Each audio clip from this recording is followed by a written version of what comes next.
Are we missing number 7? Yes. Okay. Hello, everyone, and welcome to the 2025 edition of the Global Youth Challenge. This is the 5th edition.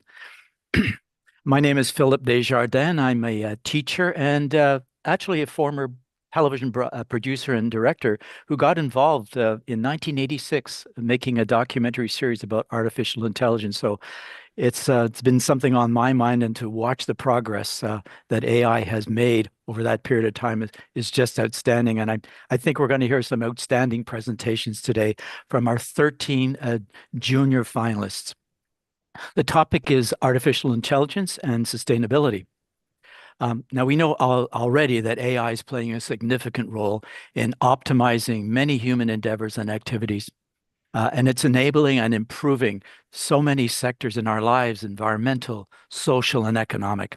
And I expect we're going to learn a great deal from our junior finalists about the promise of AI and how it will sustain planet Earth and everything on it. This is a live broadcast coming to you on YouTube and also on Bilibili. So I want to congratulate our finalists. We're all looking forward to hearing you make a presentation today. And of course, we'll be announcing at the end of this live cast the winners. So don't tune out after you've made your presentation. Stay tuned. You'll find out in about 3 hours' time how you've placed. But first, I want to thank some of the institutions that have been supporting Global Youth Challenge this year.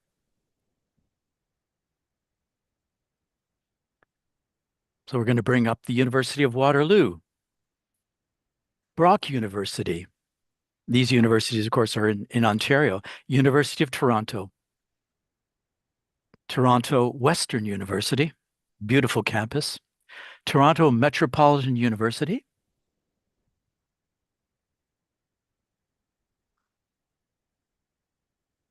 And the Arundel Academy. In fact, we are being cast today from the Arundel Academy in Mississauga. And we have a sister school in Toronto, the Toronto Central Academy. There you go, Toronto Central Academy. And also we have 2 letters of support from the UNESCO chair at York University and Birmingham University, which is the State University of New York. So thank you very, very much to all our supporters. The coordinating principal of the Arundel Academy and Toronto Central Academy is Mr. George Vandecure. And I'd like to ask George to please provide us with a statement, George. Okay. Well, good morning, everybody, or good afternoon, or good evening, or maybe good early in the morning.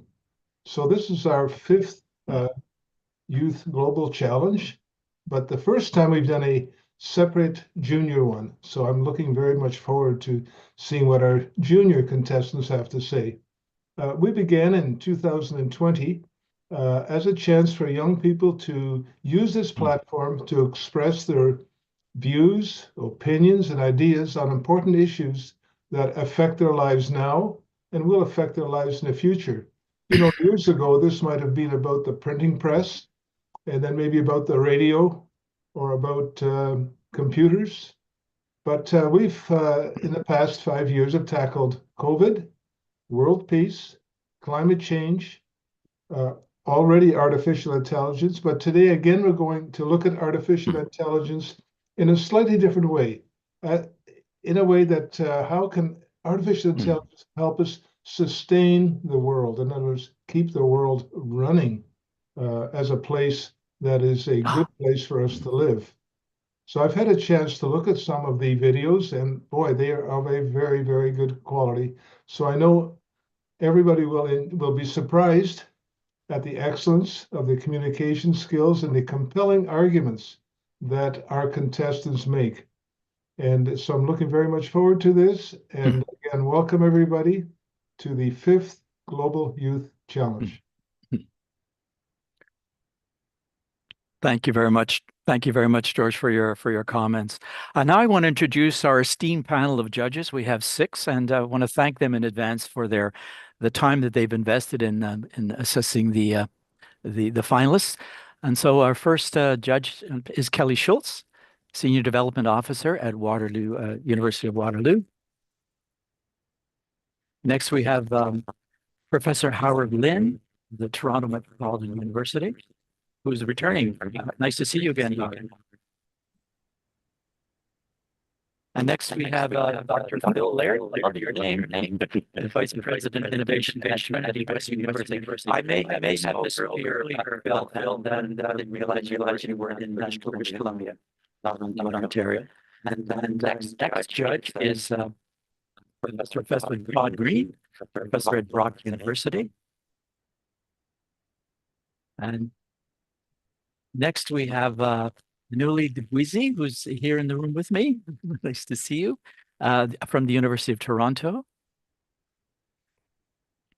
And former student, champion from the 2024, Zainab Hussein. Nice to see you again, Zainab.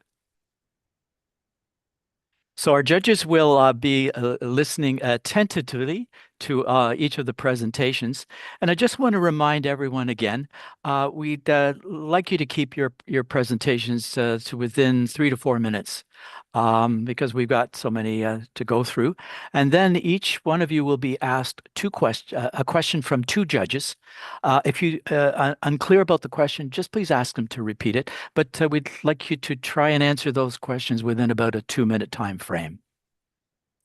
So how are you being judged? Well, first and foremost on originality. We expect that you've done lots of research, but expect also that you have taken that knowledge that you've acquired and put your own original spin on it. Communication is important. If you've written an essay, how well was it written? If you've done a piece of artwork, how well was that communicated in terms of the linking the theme, the ideas, the knowledge you want to convey? How clearly have you done that in the piece of art that you've submitted? But also too, in your speech, you'll be judged on how you articulate your ideas. The accuracy, of course, of the information that you provided. And so overall, your presentation and these will make up the basic criteria on which you'll be judged. So if there are no more questions from anyone, let's proceed. So we've taken our 13 finalists and divided them into groups, and between each group presentation, we'll ask 1 or 2 judges to give us an overall opinion as to what they've been hearing and how they feel about the presentations. So there'll be a slight break there. So let's begin with our first presentation. Now, Ivan Chi has withdrawn, but did provide a video, and so we'd like to show you finalist number 2, Ivan's video.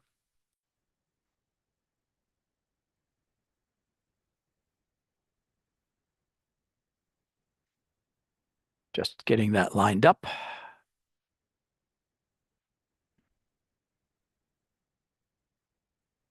Although Ivan is not participating and is not present, we did feel like we'd like you to see the video that he did submit. That's number 2. Yeah.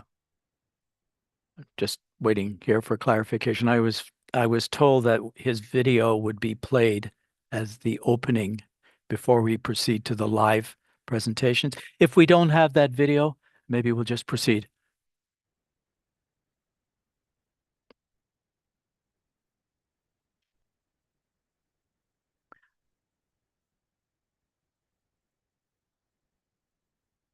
Stand by, everybody.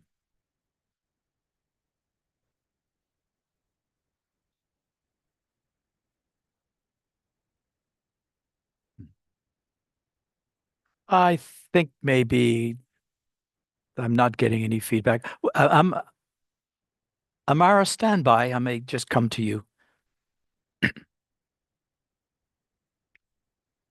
I think, okay, let's go to our first live presentation. Finalist number 1 is Amara Gaglani. Amara, could you turn on your camera, please? And stand by. There you go. Hello, how are you? Where are you based? Hi, my name's Amara and I live in Australia. And Wonderful. so it's a bit early. Oh, sorry, it's a bit early right now. But I'm really excited to present today. Yeah, thank you very much. Welcome. It must be very late at night for you. Yeah, it's midnight right now. Oh, okay. So, Carrie, go ahead. You have 3 to 4 minutes. Thank you. In the time it took for me to take that breath, 475 trees were cut down globally. That's about 27 soccer fields of forests per minute. That is 15 billion trees cut down per year. Deforestation is devastating our planet like never before. Sustainability should be our priority. So the question is, how do we rewild our world? The answer lies in a false intelligence, greater and faster than our own. We need to harness it. AI may not have a physical brain, and though it's compact, its impact is unimaginable. To bring back the nature that humanity didn't nurture, AI needs to be used in a three-stage plan of innovation for forest restoration. AI will map deforestation, identifying illegal sites, use drones to replant native trees quicker than humans ever could, and manage the regrowth of these trees, tracking them to ensure a healthy lifespan. Artificial intelligence with satellite technology allows for the exploration, identification, and determination of deforested areas. The WWF found that over 90% of deforestation in the Amazon is linked to illegal activities. That is over 90% of logging that could have been fined, prohibited, and limited with the usage of AI. Systems like Global Forest Watch and Google Earth, powered by AI, can identify these areas and alert authorities and environmental conservation groups. Airseed is pioneering revegetation with drone powered seed systems which deploy seeds straight into the ground. AI allows for a calculated way of assessing whether an area is safe to have such regrowth planted and what type of native vegetation is most suitable. AI can also take into consideration the presence of wildlife for their safety as well. By combining AI with drone seed planting, 40,000 seeds can be planted per day. That is 25 times faster than humans, 80% more cost effective, and with artificial intelligence, these decisions can be scaled globally. But what is the point of rewilding our world if it cannot be taken care of yet again?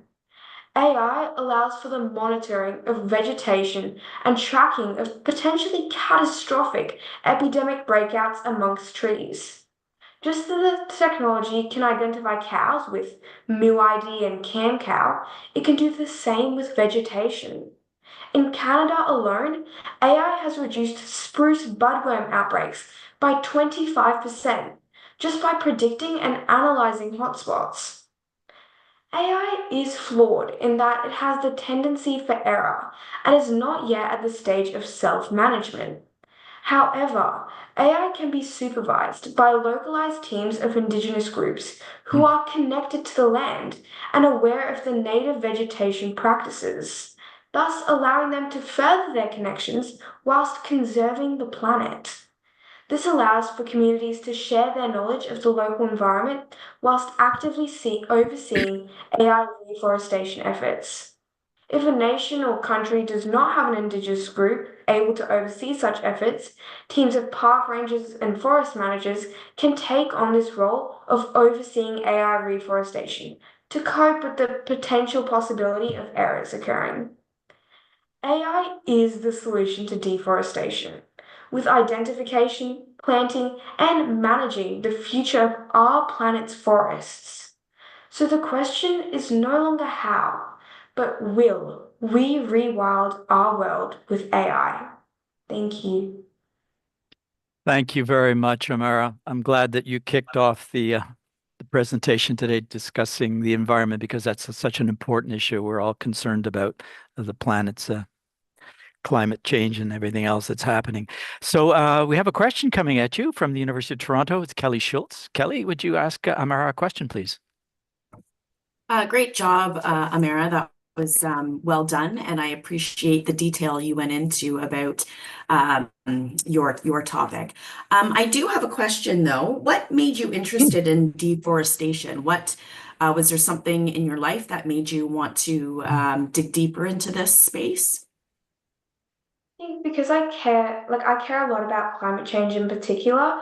And when I see that deforestation is the root of, deforestation is actually a big cause of fossil fuels emissions. Like, it contributes to 10% of greenhouse gas emissions annually. And when you consider the impacts of reforestation, it can help improve soil quality, it can increase carbon dioxide absorption, and it produces more oxygen for the planet. So overall, I think it's a great and really simple way that we can help restore the beauty of our planet and improve the quality of life here on Earth. And Thank, yeah, thank you so much for that question. thank you very much for that question and the answer. And now, Professor Howard Lin, Toronto Metropolitan University, you have a question for Amara. Hi, Mara. Congratulations. I really like your talk. I like trees. I just traveled last week between San Diego and Rapid City, South Dakota. Yeah, I saw much contrast in terms of green, the level of green, the trees. I appreciate your presentation. One point you talk about indigenous people. You were rightly pointed that use of technology may better be overseen by the indigenous community. Did you have some further information about this? For example, the use of AI technology by the indigenous people in general, and somehow, somewhere, maybe in your home place, Australia, indigenous people actually involved in restoration. Yeah, that's actually a really great question. So in Australia, one of the biggest issues with deforestation is the occurrence of bushfires as well and wildfires. So as a coping strategy, and this is actually an Indigenous strategy, it's called backburning, whereby you deliberately set fires the forest to prevent the spread of fires in the future. So by limiting the area of the fire's ability to spread, when a fire does occur, it's not able to vastly damage the entire state, which often occurs. And so currently, Australian Indigenous people work with park rangers um, to safely backburn trees and forests across the state and across the nation. And just in regards to your question about evidence of AI and Indigenous people working together, the UNEP conducted a study and actually found that 36% of the world's intact forests are Indigenous land. So it kind of justifies that the practices that these Indigenous people follow and the way they respect the land really does translate to how beautifully the land thrives and how well it does. So by applying their knowledge to AI and allowing them to oversee any potential errors AI can make, as we have seen with things such as ChatGPT and even Google's Gemini, there is the potential for AI to make errors from time to time. So by having human teams oversee this and human teams with actual knowledge of the land, I think it justifies the usage of AI and allows it to be done in a more ethical manner that can be more controlled as well. Yeah, I love the answer.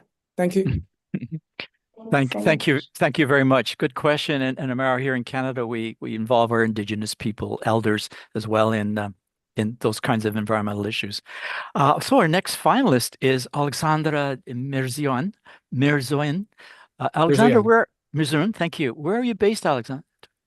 So originally I'm from Ukraine, but I live in China. Yeah. Okay. So stand by for your presentation. Just turn on your camera and anytime you're ready. Can you see me? My camera is turned already. Like, I won't check if it. Can you see me? We can see you. Everything's fine. Okay. So now I begin. Since the birth of mankind and until now, people have strived for progress. Starting from a digging stick thousands of years ago, people came to the invention of computers and artificial intelligence.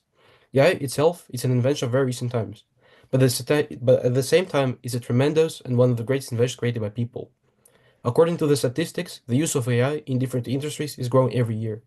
In my presentation, I want to focus on the use of AI in financial sector, and more specifically on its tremendous importance in tracking the market situation through its technical analysis.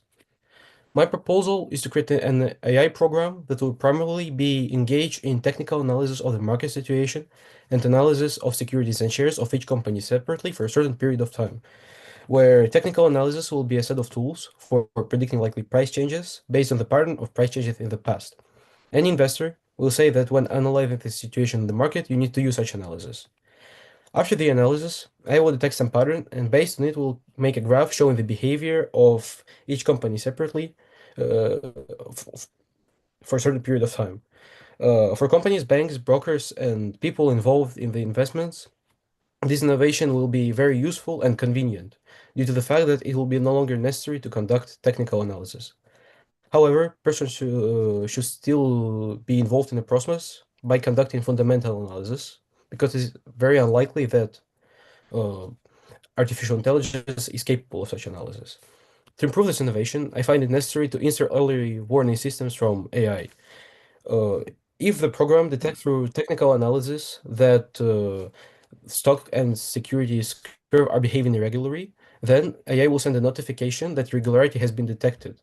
This will help to find out earlier about what is happening with shares and securities in terms of technical analysis.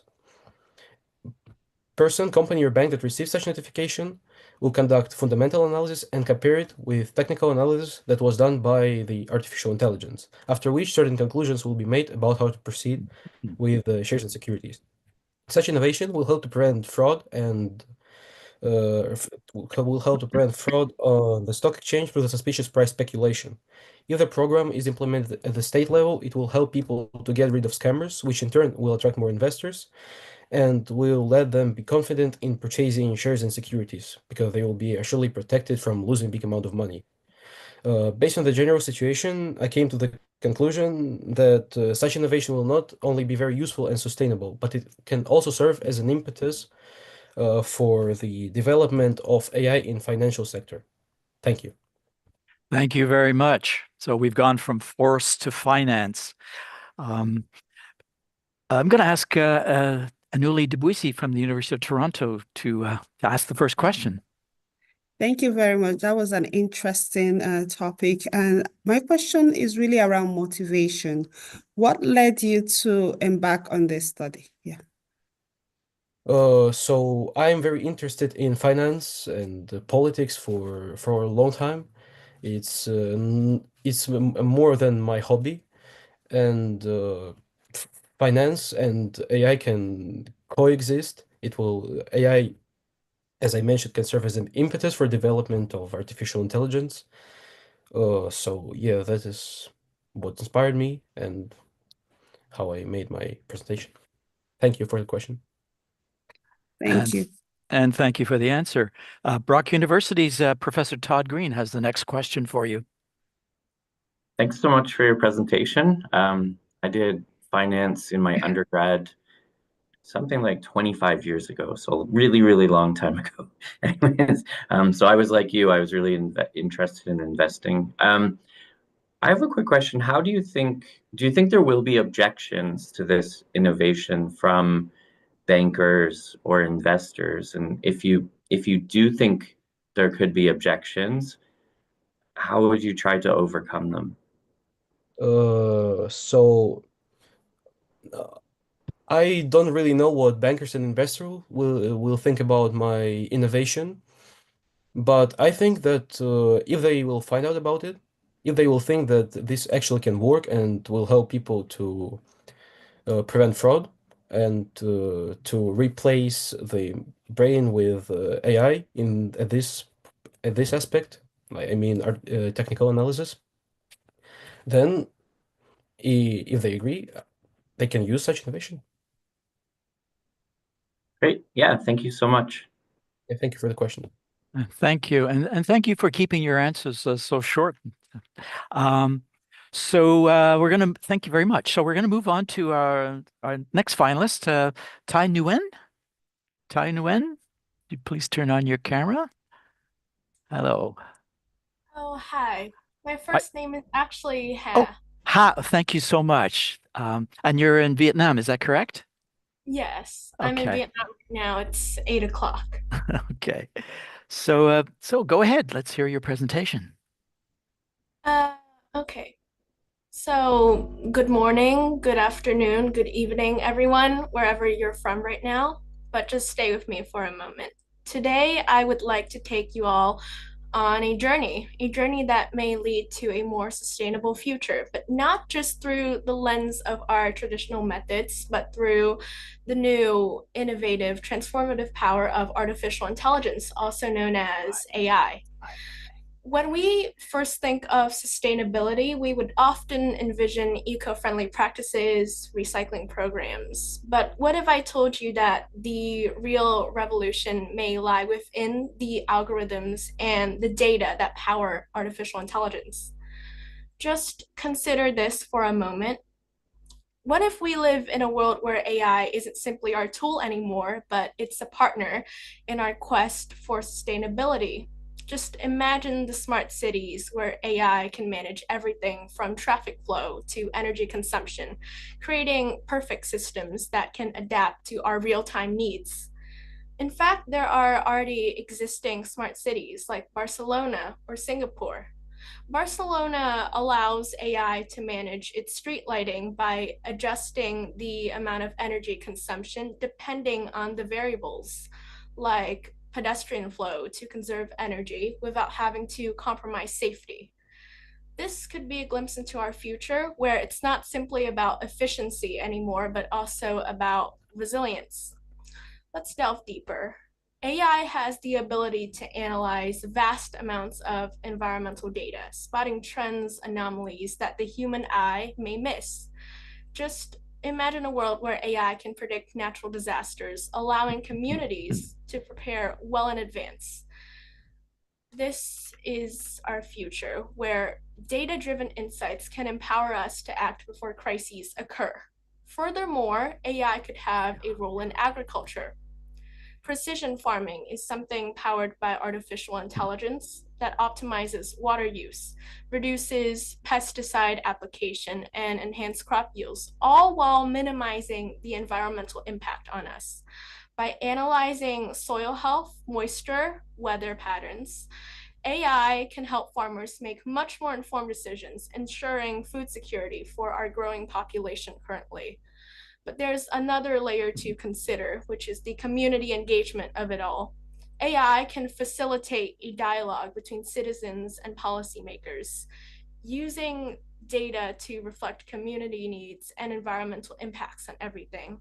This will lead to a more inclusive decision-making process where every voice is heard in the sustainability conversation. As we explore all these possibilities, we must also address ethics. How can we ensure AI is used responsibly and aligned to our values? The responsibility now falls on us as citizens to advocate for transparency and accountability for the actions of AI, ensuring that they must contribute positively. In conclusion, our journey towards sustainability isn't about adopting new technologies anymore. It's about rethinking our relationships with them. AI can offer us tools, but it's up to us to use them wisely. Let's embrace this special opportunity and harness the power of artificial intelligence to create a more sustainable world that will thrive on innovation and inclusivity. Thank you for listening. Oh, thank you. Thank you very much, Ha, for your presentation. You know, AI has a promise and AI also has peril. And I like that you focus more on the promise and sustainability. So a question is coming to you from Professor Howard Lin at Toronto Metropolitan University. Howard? Hi, I like your talk. I like your topic. For me, it's like imaginary picture, talk about all the potential AI. So I coming from the other side, I ask this question. So with all this promising application, in what area in our life you think AI cannot do? Is there anything? It sounds like they can do everything, from raising productivities, innovation, and even social relationship. What cannot do by the AI? This is big question, right? Mhm. Well, there are definitely downsides to AI. Sometimes AI may lack accurate answers, or maybe they lack creativity and original ideas. I think those are the things that we must do by ourselves. There must be a line drawn where AI could be used and where AI could not be used. There must be room for authenticity and everything. So we do not completely rely on AI, so that we're not completely dependent. That's my answer for that question. Thank you. Okay, thank you. And that's a very good answer. We need to always maintain control and turn all everything over to AI. It is not the solution to all of our problems. And so our 2020 winner, you're saying that this is going to be for your answer to ask your question. Welcome back, saying that. Hello, are you there? Oh, there you go. Hello.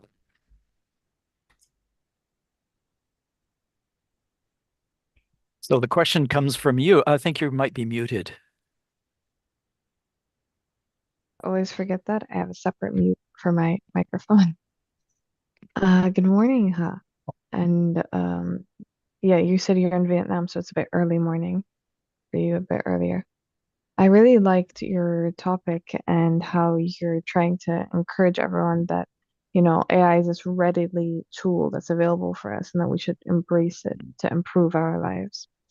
So regarding our relationship with AI that you mentioned, is AI doing our work for us or is it teaching us to do our work better? And can you provide an example, or is there an example that we can learn from, that like a readily example of a community or institution that's using AI through this relationship that we can learn from to improve our relationship with AI? So to strengthen our relationship with AI, in certain countries like Singapore or Amsterdam, there are applications of AI into our daily life. It's taught in universities and everything about how AI could be used properly without having to compromise authenticity. There are instances in Singapore where there's extremely smart mobility, where AI is integrated into public transportation so it can optimize routes and schedules so it could help us in our daily lives, such as so. Also, there's this renewable energy source in Japan that can be, where its design can be improved using AI. People have these little panels, tiles, I guess, that can power electricity for each step. I think each step that they take, it can power a light bulb for 10 seconds across an entire city. So this just shows us that there are already applications of AI into the real world. For the countries like Vietnam that are currently lacking on the relationship with AI, we could have a transactional relationship with these countries. They could maybe share their knowledge on certain industries, and we could maybe share our knowledge on farming and agriculture. That's my question to this answer. Thank you so much. I really liked your answer, huh? Yeah, thank you. Thank you very much, both of you. So my technical team informs me that we're able to play that video now from Ivan Eng. So if we can do that, and that will bring us to the end of this first group of finalists. There we go. There's Ivan.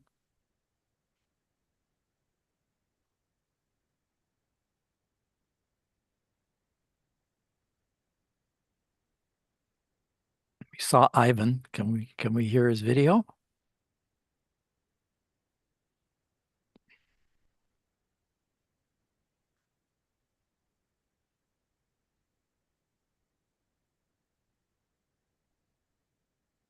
We're standing by.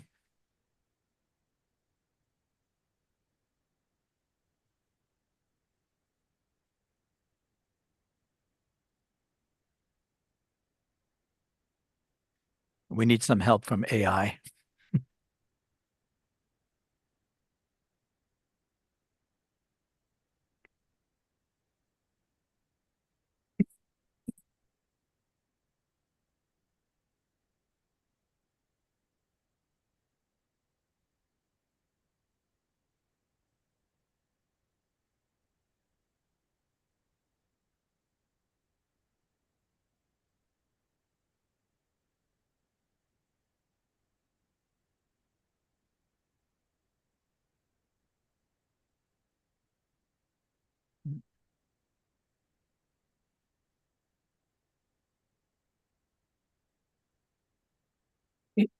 I think maybe we're on actually running faster than the time than we expected to be at. So we can't. No, I don't think so. I'm looking at no, not possible. Shall we move on?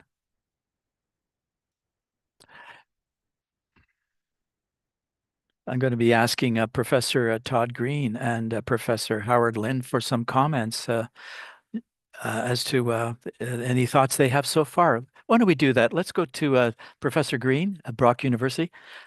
Todd, have you any general reflection that you want to share with us?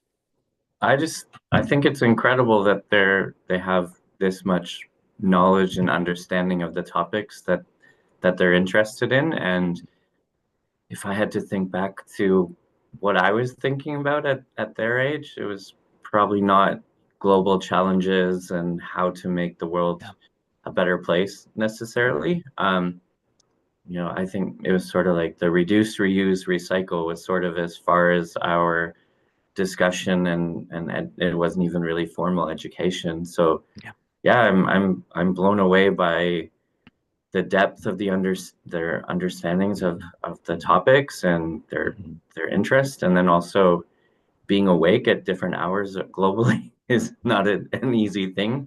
They're probably all too young to drink coffee or caffeine of any form. So I'm even more impressed that they're this energetic at this time naturally. So I think it's incredible what you're all doing, and the passion that you have is fantastic. So I would just say keep doing great things, because I think we'll hear of all of these finalists in their fields being really, really successful, and they will surpass and overtake me probably within the next 6 months in their success. It's amazing. So great work. Yeah. I agree with you. I had the pleasure of being the MC yesterday when we listened to 16 senior finalists, and the detailing, the passion. One of the students was speaking at 4 a.m. in the morning and had so much passion even at that hour. But the fact that the future is in their hands is very encouraging to me as I am in the last part of my life. I know that judging from what I'm hearing so far and what I heard yesterday, all of our finalists are going to make a contribution. We'll be hearing from them, and I hope some of them will continue. Will actually get involved in AI. It's one thing to be knowledgeable and know about it. If some of you anticipate going into this field, I think it's very promising for the planet. And Professor Lin, Howard Lin. Yeah, I totally agree with your comment, but maybe I go a little further when you talk about the hope this passionate young leader can really, become the practitioner in the AI, in the sustainability movement. Because I came back yesterday from South Dakota, there's a company called CLOC. They actually making machine for the dairy industry to use the machine for the feeding of cows so that they can reduce carbon emission. So actually, because this is a rural area, agriculture sector in the past that doesn't look like promising, so young people left. So, but for this, because this technology, they're hiring people. There are young people coming back from the community or even from the university, everything. I just hope we kind of focused a lot on the city, smart city. When you have a technology knowledge, you want to stay. But there's a wider field, like in the agriculture, rural area, that really need people with the current, more advanced technology like AI to really contribute to sectors like agriculture. That's our foundation. That's the economic foundation of this country and a lot of the community in the world. So I hope you can translate your knowledge and a passion into real action when you graduate. Thank you very much, Howard. Thank you for your comment. So we're going to move on to our next group with our 5 finalists in this group, and it begins with Hannah Ngo. Yes. Hi, how are you? Are you in Vietnam today? Yes, I'm in Vietnam. Okay, so are you ready to make your presentation? You have 3 to 4 minutes. Yes, I'm ready. So, good evening, honorable judges, ladies and gentlemen. My name is Ngo Thuy Ha, and I'm from a country where artificial intelligence is not just transforming education, but also paving the way for a sustainable and hopeful future, Vietnam. So, this image highlights how AI can optimize education while reducing its environmental footprint, a reality that is unfolding today. Imagine a classrooms where textbooks never become outdated, lights adjust automatically to save energy, and students access personalized education from anywhere. AI is making all this possible, creating a powerful synergy between technology and sustainability. Firstly, AI promotes sustainability in education by reducing resource consumption. Traditional education relies heavily on paper, leading to deforestation and waste. Digital platforms such as adaptive learning systems and smart books minimize paper use while offering dynamic interactive content. According to the OECD in 2023, the digital transformation of education has the potential to contribute to a more sustainable education systems by reducing the eco footprints. Additionally, AI optimized energy efficiency in schools. AI-driven systems regulate electricity usage by adjusting indoor lighting and climate control. According to the US Department of Energy, AI-integrated smart grids in schools can lower energy waste by 30%, reducing costs while decreasing carbon footprints. Furthermore, AI-driven education enables personalized and remote learning, reducing the impact of commuting. AI-powered virtual tutors and adaptive learning platforms allow students to receive high-quality education from anywhere. In Vietnam, known for its notorious traffic jam, AI-driven education could help alleviate this issue by reducing the need for daily commutes. In 2024, UNESCO reports that widespread AI integration in education could have cut global carbon emissions from students commuting by millions of tons annually, particularly in urban areas. However, deploying AI models often comes with numerous challenges, especially in rural areas where tech model is limited. High hardware requirements, the need for a stable connection, and expensive costs make AI less accessible to users. Without effective solutions, the digital divide may widen, undermining the equitable access to knowledge that AI promises. So, how can we ensure AI continues to drive sustainability in education without creating new barriers? A strategic approach is key. Schools should adopt eco-friendly AI infrastructure. Policymakers must enforce sustainable AI regulations, and tech companies should develop AI for education. Most importantly, educators and students must advocate for responsible AI use, choosing platforms that align with the goal for quality education of the SDGs.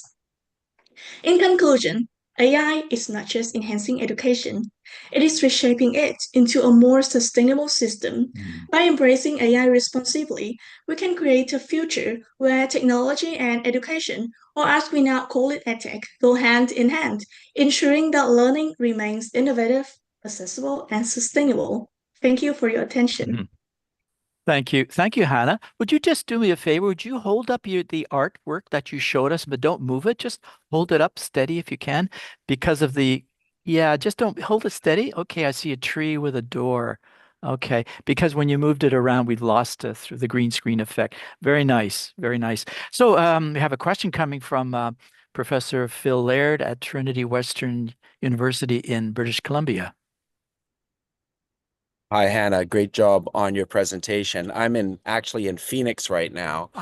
I've got a couple sons playing baseball in spring training for this week.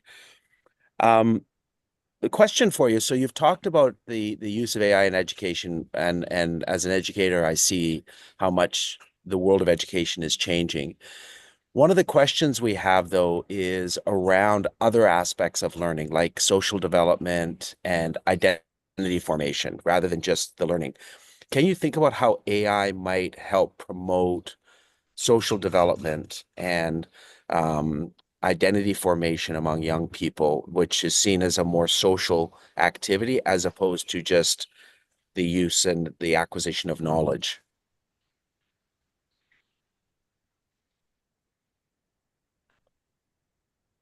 So that's a really interesting question for me. So now I would like to answer your question. So AI is true that can play a significant role in promoting social development and identity formation among young people. AI-driven virtual environments and social learning platforms can create interactive spaces where students collaborate, engage in discussions, and develop communication skills. And AI-powered chatbots and personalized mentors can provide guidance on emotional intelligence, cultural awareness, and identity exploration. Additionally, AI can also facilitate global connections by linking students from diverse backgrounds, fostering cross-cultural understanding.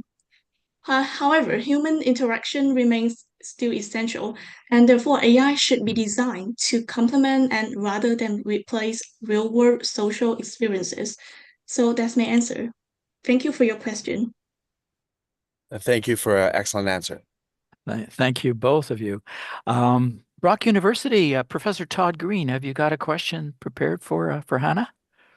Yeah, thanks so much, Hannah. That was great. I wanted to ask, there might be some hesitation amongst educators to be worried about us becoming obsolete.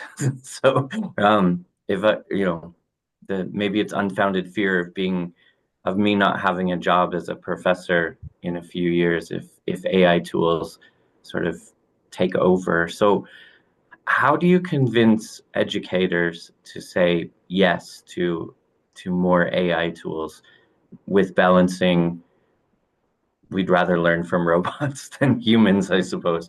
Do you know what I'm saying? Does that make sense? Yeah? Okay. Yeah, so how do you convince educators, I would say?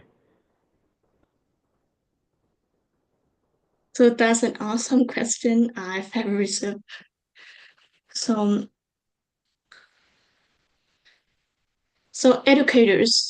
it's true that educators may worry that AI could replace them, but however, AI should be seen as a tool to enhance, not replace, teaching. AI can handle administrative tasks, provide personalized learning, and support students with instant feedback, which allow teachers to focus more on mentorship, creativity, and critical thinking. So, to convince educators to embrace AI, it's important to highlight that AI can reduce workload, improve learning outcomes, and make education more accessible. The key is still balance. AI should assist teachers, not replace the human connection and guidance that are essential to education. So that's my answer to your question. Thank you for your question. That's a great one. I should probably ask you if AI can write bad dad jokes that I include in my lecture as well, but that's probably an offline topic for us, Hannah. Good work. Thank you very much. Yes, this is the second presentation dealing with education that we heard. We heard one yesterday. A student yesterday is developing an AI tutoring program. And you've added some other new insights that I really appreciated hearing as well today. Thank you so much, Hannah. And so we move on. We move on to Yiwen Huang, also known as Amy. Amy, I'd like to welcome you aboard. And are you ready to make your presentation? Yes, can you guys hear me? Yes, well, and yeah, very clearly. Thank you. So, may I start? Please go ahead.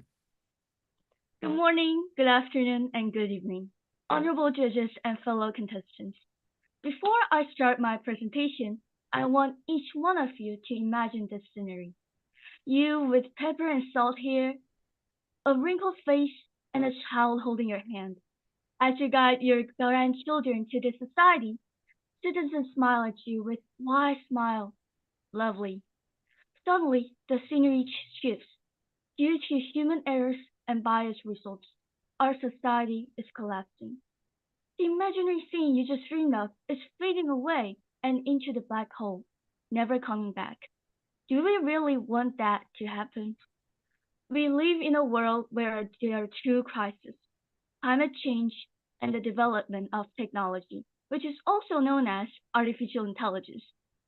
What happens if we combine these two resolutions into one? By combining two forces rather than adding two stacks of problems. Now comes the central idea of today's topic: artificial intelligence and sustainability. Hello, my name is Ye Huang. Solving the problem of climate change demands large amounts of research, innovation, and statistics. While it is as hard as going to the end of Castle Guard Cave with only a candle and a water bottle, it also demands numerous products that take a long time to acquire. Therefore, artificial intelligence is a great choice for making our lives better by reducing human errors, benefit time management, and provide unbiased results. According to the Digital Cambridge Dictionary, the definition of the word sustainability is the quality of being able to continue over some time. In other words, it causes no harm or only a little. According to Boyce Holman Associates, in the United States, the National Highway Traffic Safety Administration, also known as NHTSA, estimates that human error is a factor in a staggering 94% of all crashes. Not only car crashes, but accidents such as impaired judgment, lack of experience, poor inattention, and or distraction can be caused by human errors, which can later on lead to greater damage to this society. Then, will we still be able to continue whatever we were doing? Due to the uncertainty of this, we need to use artificial intelligence for the sustainability of our society in the future. Of course, development of artificial intelligence has played a critical role in the increased percentage of unemployment. During the Industrial Revolution, machines were developed, which led to humans' outrage and destroyment of the machines. This event is also known as the Luddite. Even though humans were afraid of finding a job, did we end up being unemployed forever? The answer is no. In recent years, the coal industry has replaced humanity with artificial intelligence. Then you might ask, how about those workers? Well, They became software engineers. Embracing the potential of artificial intelligence won't replace the entire humanity. We have gone through numerous unemployment issues already. This is just another problematic issue we have to face. Therefore, in order for us to make our society sustainable, the most beneficial way for us is to adapt artificial intelligence. This is the end of my presentation. Thank you. Thank you very much. When you began your presentation talking about hair, having white hair, I thought you were talking directly to me, but appreciate that. And I like the fact that it's a slightly different take on the presentations. You've really focused on the topic itself, AI. How is it sustainable? Thank you. I have a question from the University of Toronto's Miss Kelly Schultz. Kelly, have you got a question? Hello. I do, yes, thank you. Thank you very much for your presentation. You did a great job. What are you most excited about? Or can you give me an example of how we can utilize specifically AI for sustainability? Is there one area that you're a little bit more interested in that are excited to kind of watch to see how that grows? Yes, actually, I don't know whether you heard of this AI analytic tool called Palantir, which is an American company, and it is like it analyzes numerous data into one platform. So I'm really into statistics and knowledge, and all about data figures my heart. So when I heard about this artificial intelligence called Palantir, I was triggered, was like, wow, humans are improving, artificial and intelligence and humans are working together to make a sustainable society. So when I heard about this Palantir platform, I was hoping for it to grow. And actually, the Department of United States, the Department of Defense of the United States of America is currently using the platform. So I really hope that the Palantir is going to improve our society. Thank you for your question. Thank you. Thank you very much. From the University of Toronto, Anuli GYC, you have a question for Amy? Well, thank you so much. That was an interesting presentation. And it really struck me when you mentioned how AI or how much errors we humans play in accidents. And so my question really is around how can AI help mitigate human error? And how can we reduce any errors associated with AI, assuming you think there are such errors? And feel free to share any examples to help you address these questions. Thank you. Thank you for your question. So as a student, we tend to write loads of essays. And as an international student, I am not that excellent in grammar and all those vocabularies. So as a student, I use other AI platforms such as ChatGPT or Cloud as an example for me to improve my English ability and how I can how can I rewrite the sentences to improve my grades. Of course, I didn't use AI to write all my essays. In this essay was written by myself, but the point is by using those AI platforms, I can enhance my own ability. And I think that by doing so, it will increase our society's sustainability as well. Thank you for your question.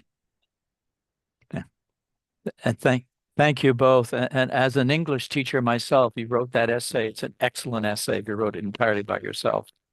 Thank you. It hits all the bullet points that I emphasize when I teach essay writing. All right, so we're approximately halfway through our presentations, I think.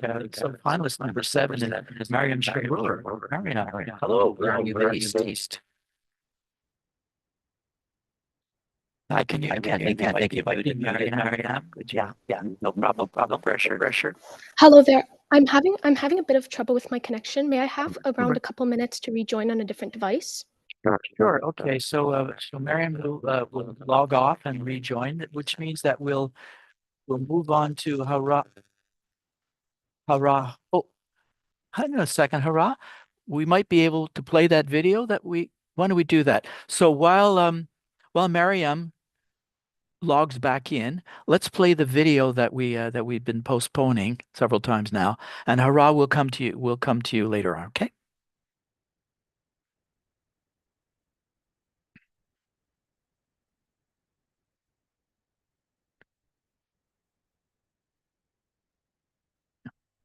Yeah. Yeah. What? Yeah. Did I say?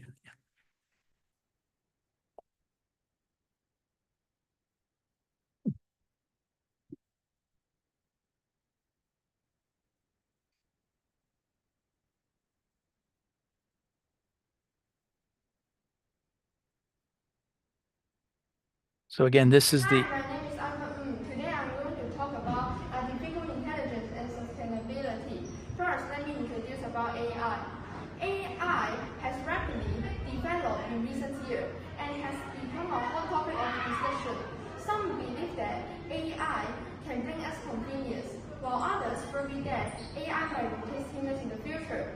Now, I will discuss on AI from two perspectives: industries and resource analysis. Communication between people is more effective in achieving emotional understanding, which is why AI cannot fully replace human as person. Unfortunately, it's not simple. People lacking in certain ability may face many difficulties in having their thoughts understood, even by others individuals. In conclusion, I believe that the possibility of AI completely replacing humans in the short term is very low.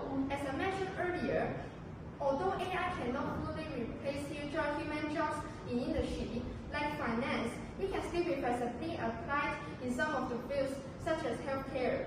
AI is essentially a tool to serve humans. It may, on the contrary, if humans can guide the use of AI in a positive direction, it may produce unexpected and beneficial outcomes. Thank you. Okay, so that was Ivan Ng's presentation. So Marianne, were you able to come to get back online? Mariam Sharur, let's see.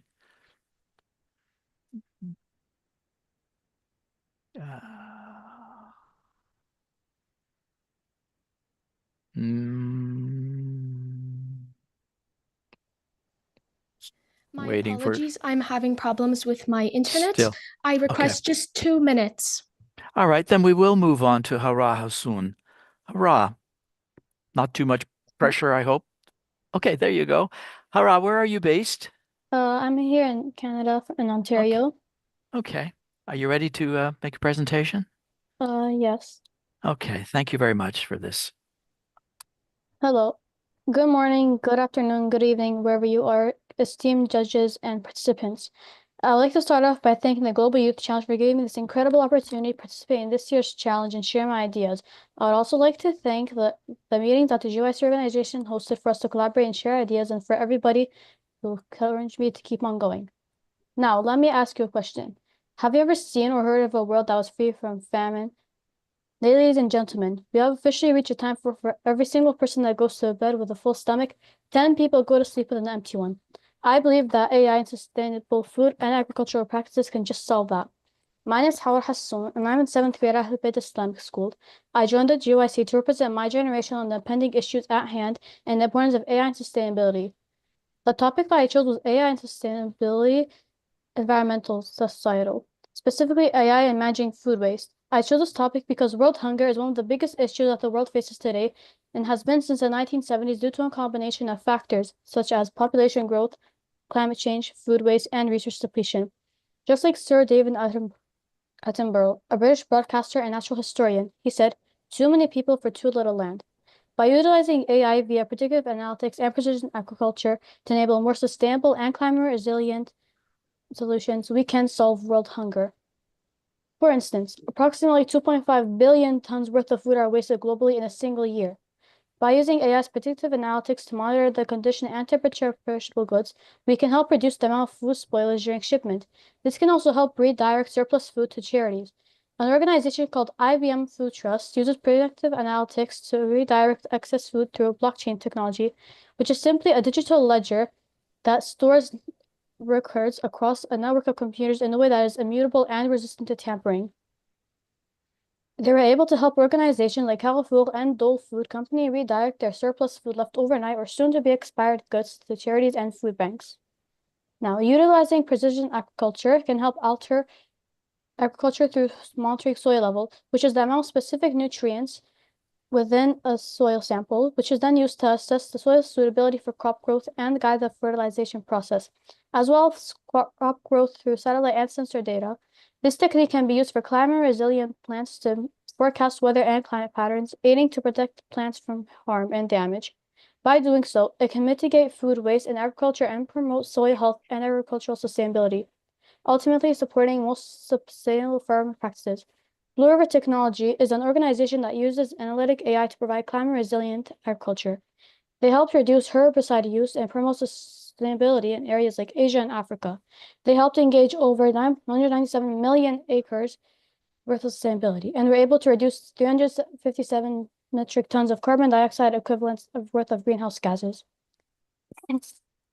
AI's predictive analytics reduces spoilage during shipment and redirects surplus food to charities.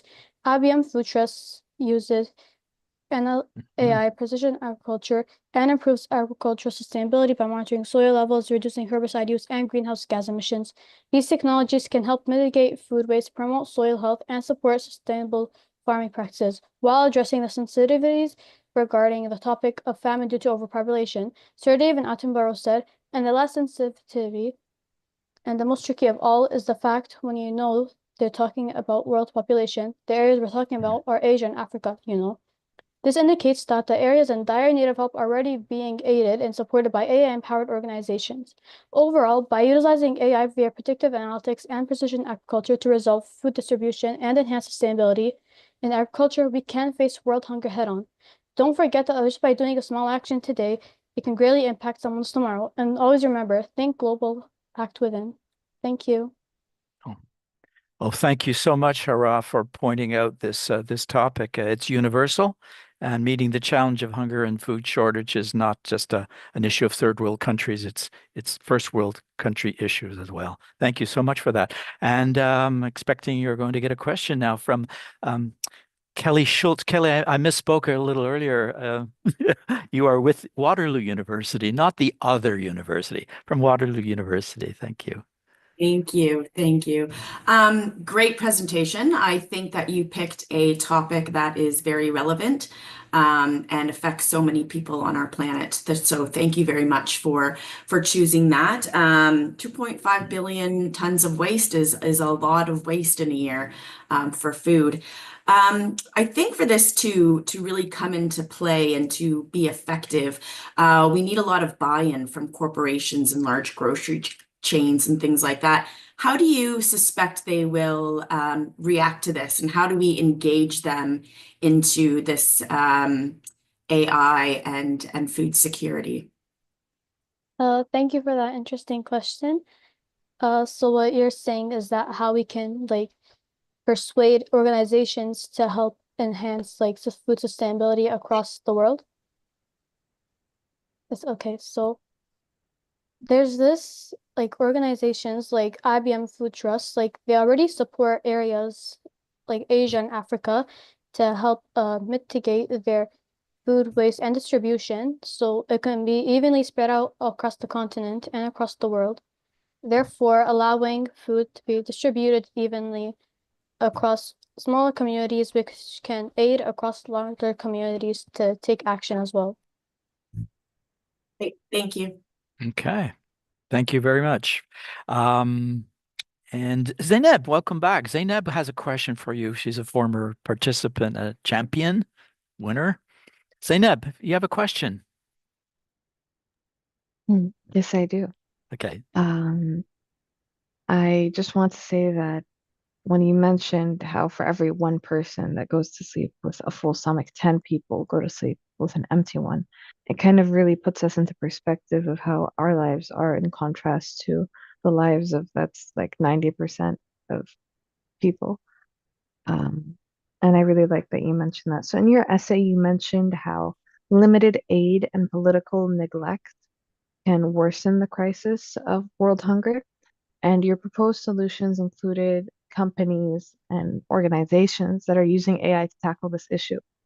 So my question is, in your opinion, what role must government politicians play to help confront world hunger, and how could people like you and I pressure them to do so? Well, thank you for that amazing question. So basically what organizations and even the government can do is that like they could try like to give out funds like to organizations and communities that like need food, and so it can help mitigate the food waste and distribution across their communities. And us as much like we can like start protests to give out charities and funds to the communities and organizations again, to therefore like allowing to enhance the food distribution and soil sustainability, both in predictive analytics and precision agriculture and AI. Thank you very much. Okay, thank you very much, Hurrah, for your answers. I see that Miriam Sharur is with us. Hello and welcome. Sorry Hello.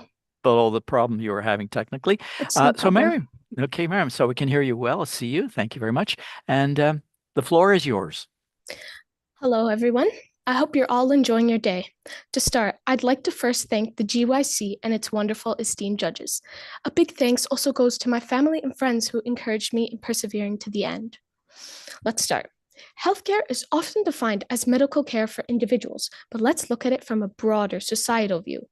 When someone isn't feeling well, they typically seek treatment, usually at a hospital or clinic. But for some, getting better isn't as simple as a doctor's visit. What if, in the near future, AI could make healthcare for the diseased and disabled just as accessible and efficient as a trip to the doctor?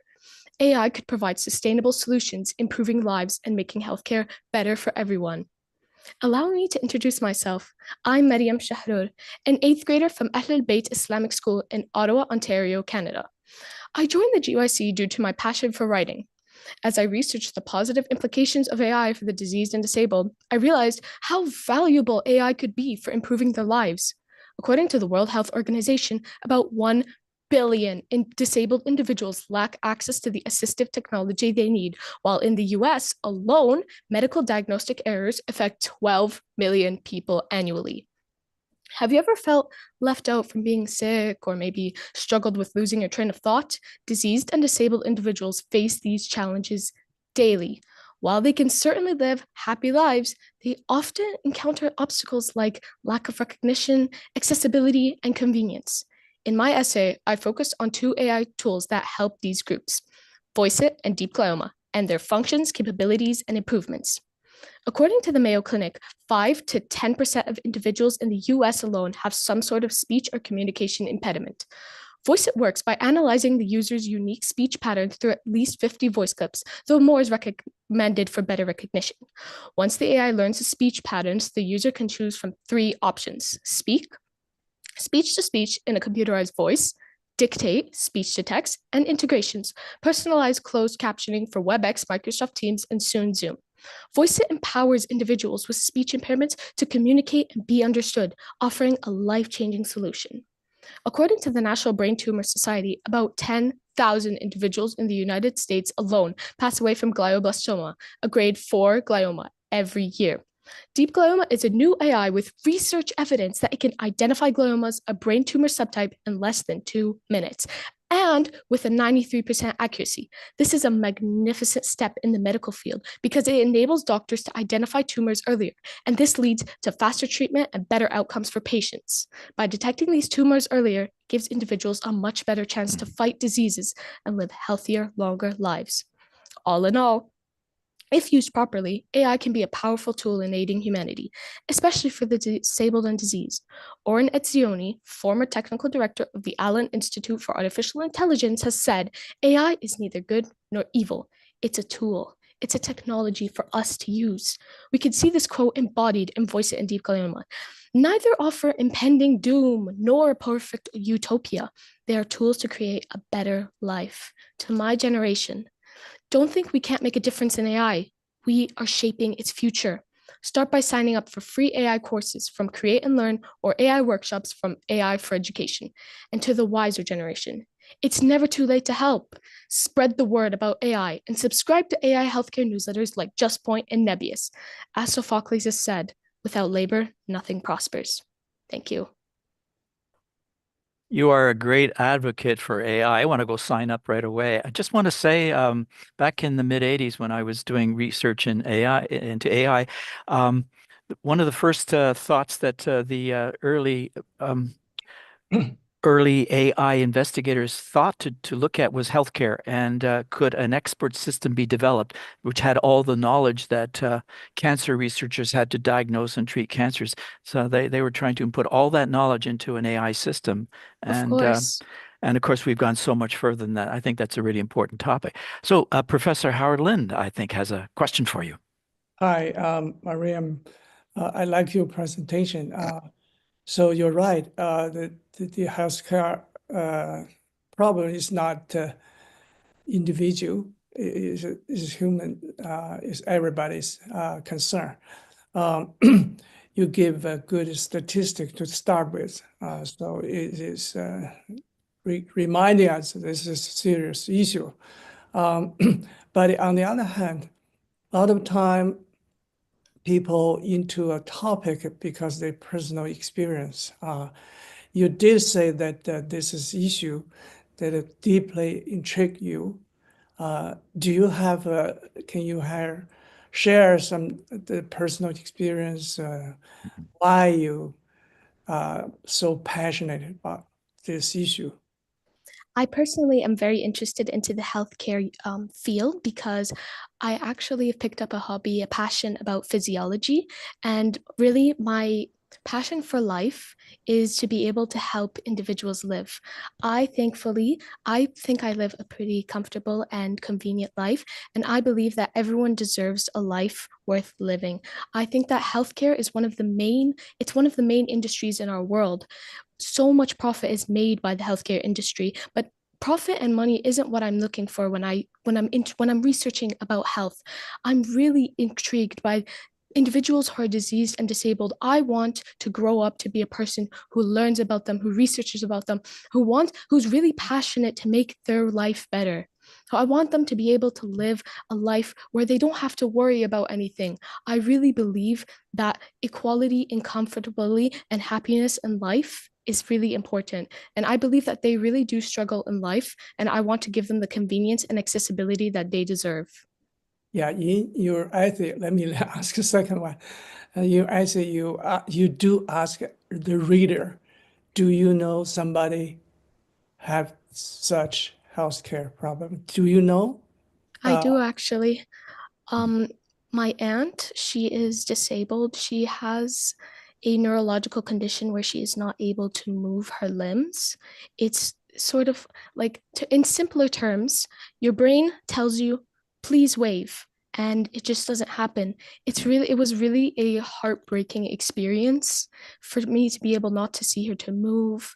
And I really want to be a person that will be able to help individuals like that in the future. I appreciate your answer. Thank you. Thank you, Mariam, for sharing that story, that personal story. So Professor Laird, you're in Arizona, I think, with your sons.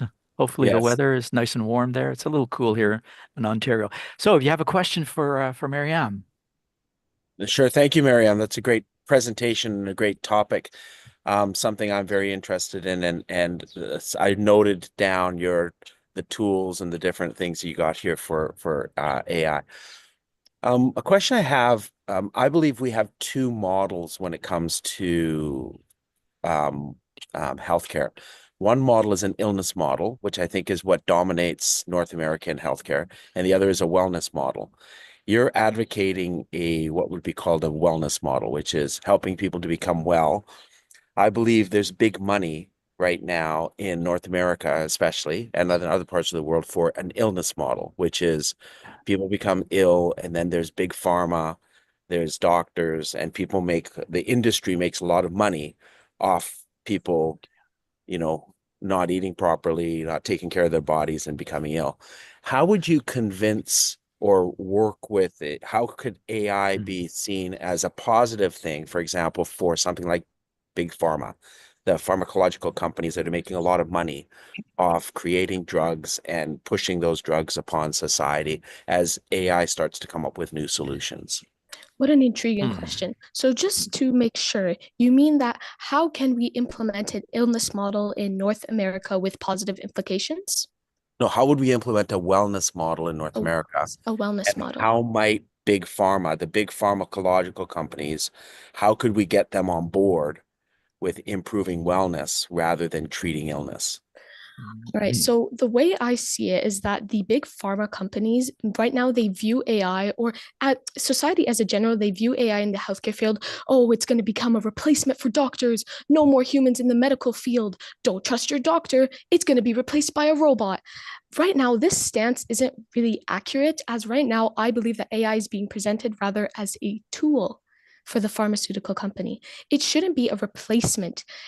I believe that healthcare should not be put directly in the hands of AI, as it has errors since it's created by human. So I believe that AI is a tool for them to kind of use this stance to convince them, yes, it is not a replacement, it is a tool that can aid us. And if we put the proper research and funding into it, it can become just as viable or even more than human knowledge. We shouldn't take this as a big impending doom, a big replacement, an apocalypse. No, no, no, no, no.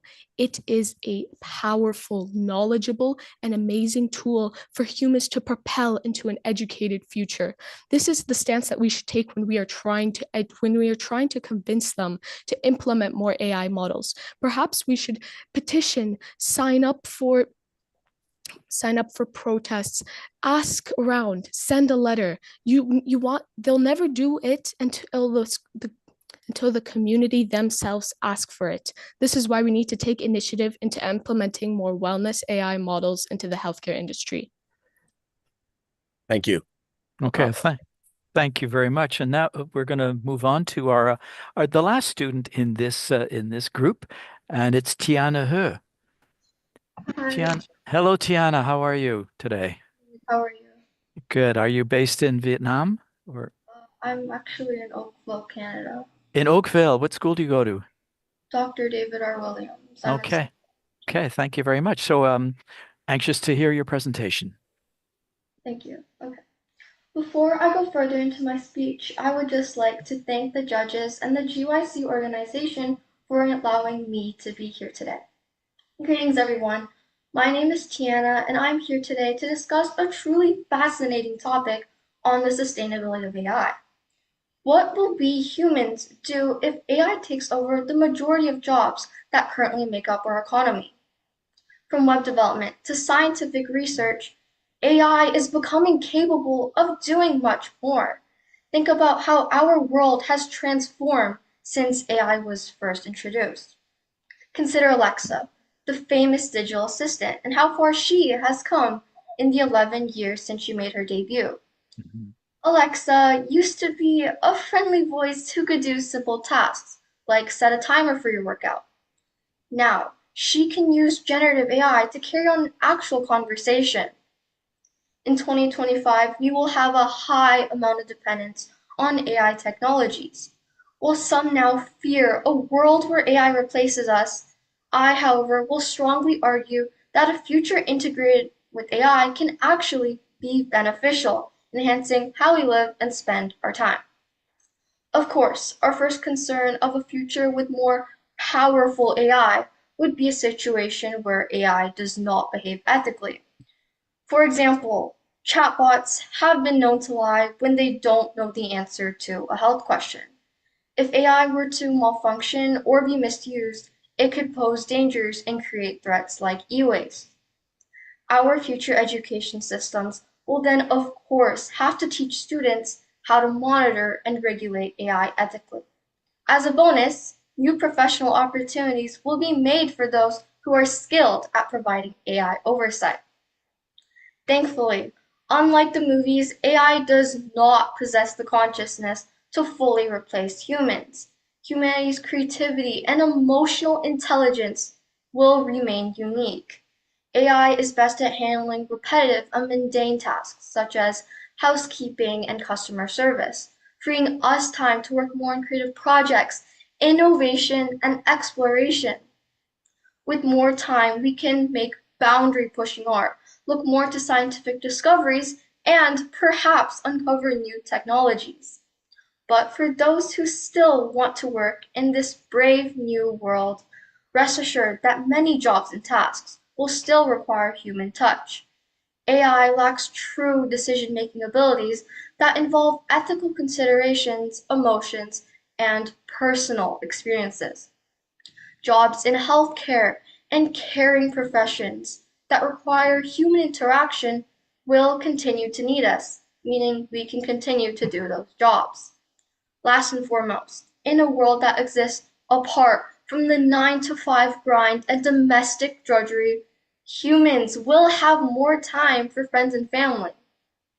Outsourcing driving or drying the dishes to AI will create more leisure and less burnout.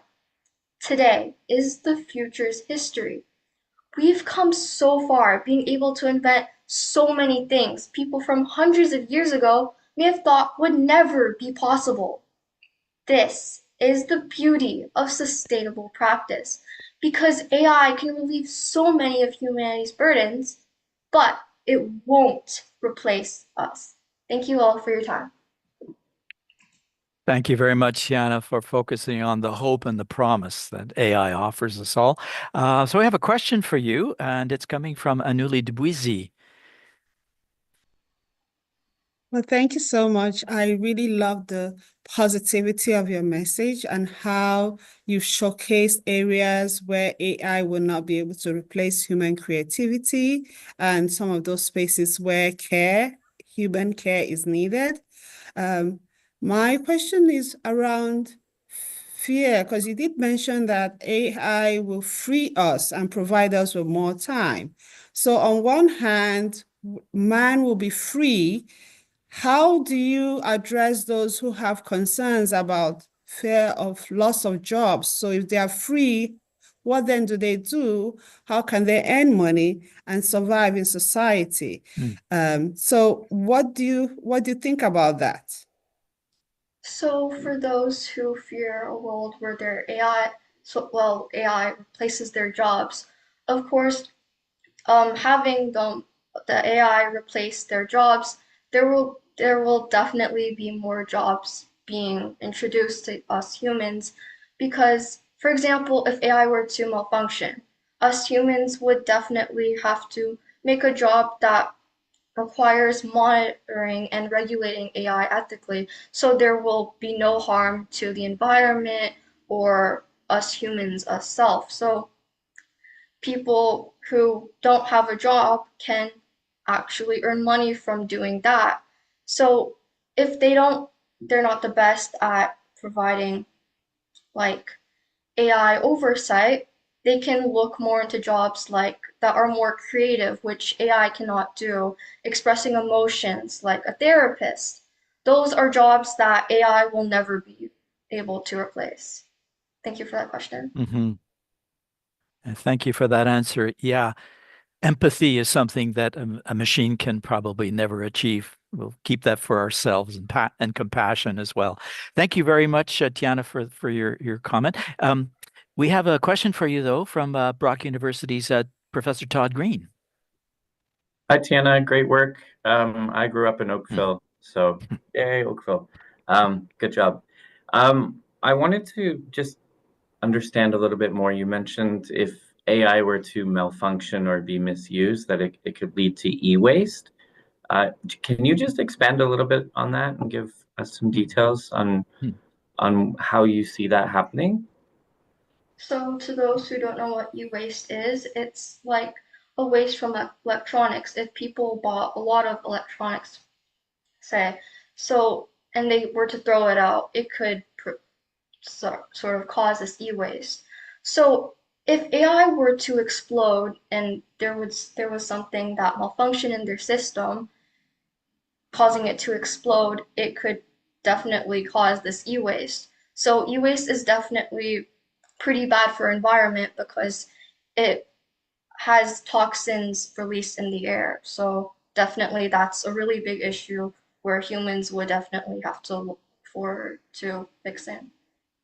Okay, so physical meltdowns essentially from like AI servers overheating, is that kind of what you were thinking? Okay. Yeah, and a lot of e-waste does go to other parts of the world that aren't as tightly regulated, so that could be another potential issue. Awesome. Thank you, and enjoy the rest of your day in Oakville.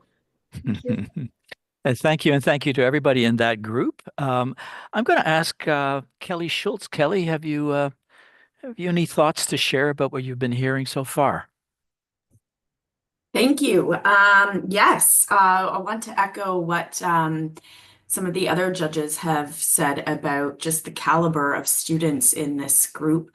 I've had the privilege of being part of the Global Youth Challenge, I think, for all 5 years. So I've been able to kind of be with this for the last while. And every year I am blown away by the intelligence of the students and their passion for the topics that are picked. So kudos to the Global Youth Challenge for selecting great topics that some of these students can really dive into and go a little bit deeper. I think we are in good hands as humanity, as I see the future in this space presenting to us today. And although AI can sometimes be scary as we're just kind of embarking on what this looks like, I think we're in good hands with these students, and they're bringing forward some great points and great questions. So it will be interesting to see where we are in the next 5, 10, 15 years from now.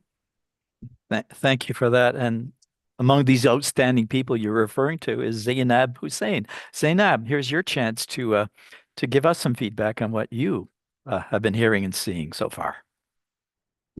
Thank you so much. It feels good to be back at it in the GYC, although now I'm looking from a different perspective.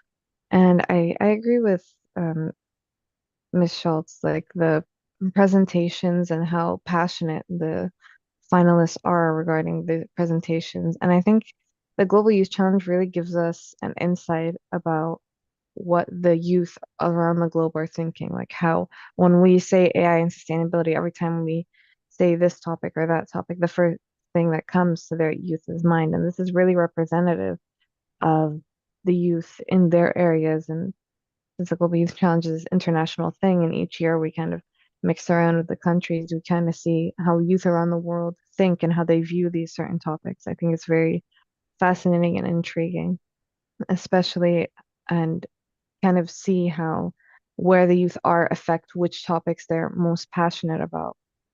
I think it's a very fascinating way of seeing the Global Youth Challenge and very promising for our future indeed. Very good. Very good. Thank you very much. We have a minute or two here because we're doing well on time. Zainab, what are you doing right now? What are you at university? You said you're focusing on some other things. What are you doing? What's your passion these days? My passion these days. These days I'm in grade 11 right now. We're going towards the end of the year, so looking forward to last year of high school and then into university. And university, I'm hoping to go into, you'll be happy because you like this. I'm hoping to go into animal sciences. I know you like life sciences. Yeah, very much. Yeah, Birds in particular. birds in particular. Ornithology, yeah. Yeah, Okay. AI is being very helpful in terms of we know that bird populations around the world are declining, particularly North America. Its climate, its habitat, and AI as being integrated in studies of those populations. Very effective satellites and Yeah. using various kinds of imagery. So I'm very positive about AI. As I said, I got involved back in the 86, so it's been 35 years, and to have seen how far we've come and what we can possibly do in the next 35 blows my mind, as we say. So thank you very much for your comments, and we're Thank you. going to we're going to move on to our last group. We have 4 individuals in this group. Yao Niu, Mikhail Sadek, Youyong Niu, and Yufan Zhao. And so I actually know our first finalist, Jack. Hello, you're a student at Toronto, the Arundel Academy, I believe. Yeah. So sorry? I'm Peter. Oh, I'm sorry, Pete. I'm so sorry. I'm so sorry. So are you ready to make your presentation? Yes, of course. Sorry, I've misnamed you, Peter. Thank you very much. It's okay. Okay. Hello, everyone. Today I'm going to talk about a technology or say a powerful force that is reshaping our world, artificial intelligence, or the AI. It's no secret that AI holds incredible potential to solve some of the biggest challenges we face, especially the realm of sustainability. From the optimizing energy usage to monitoring ecosystems, AI has already begun to transfer how we care for our planet.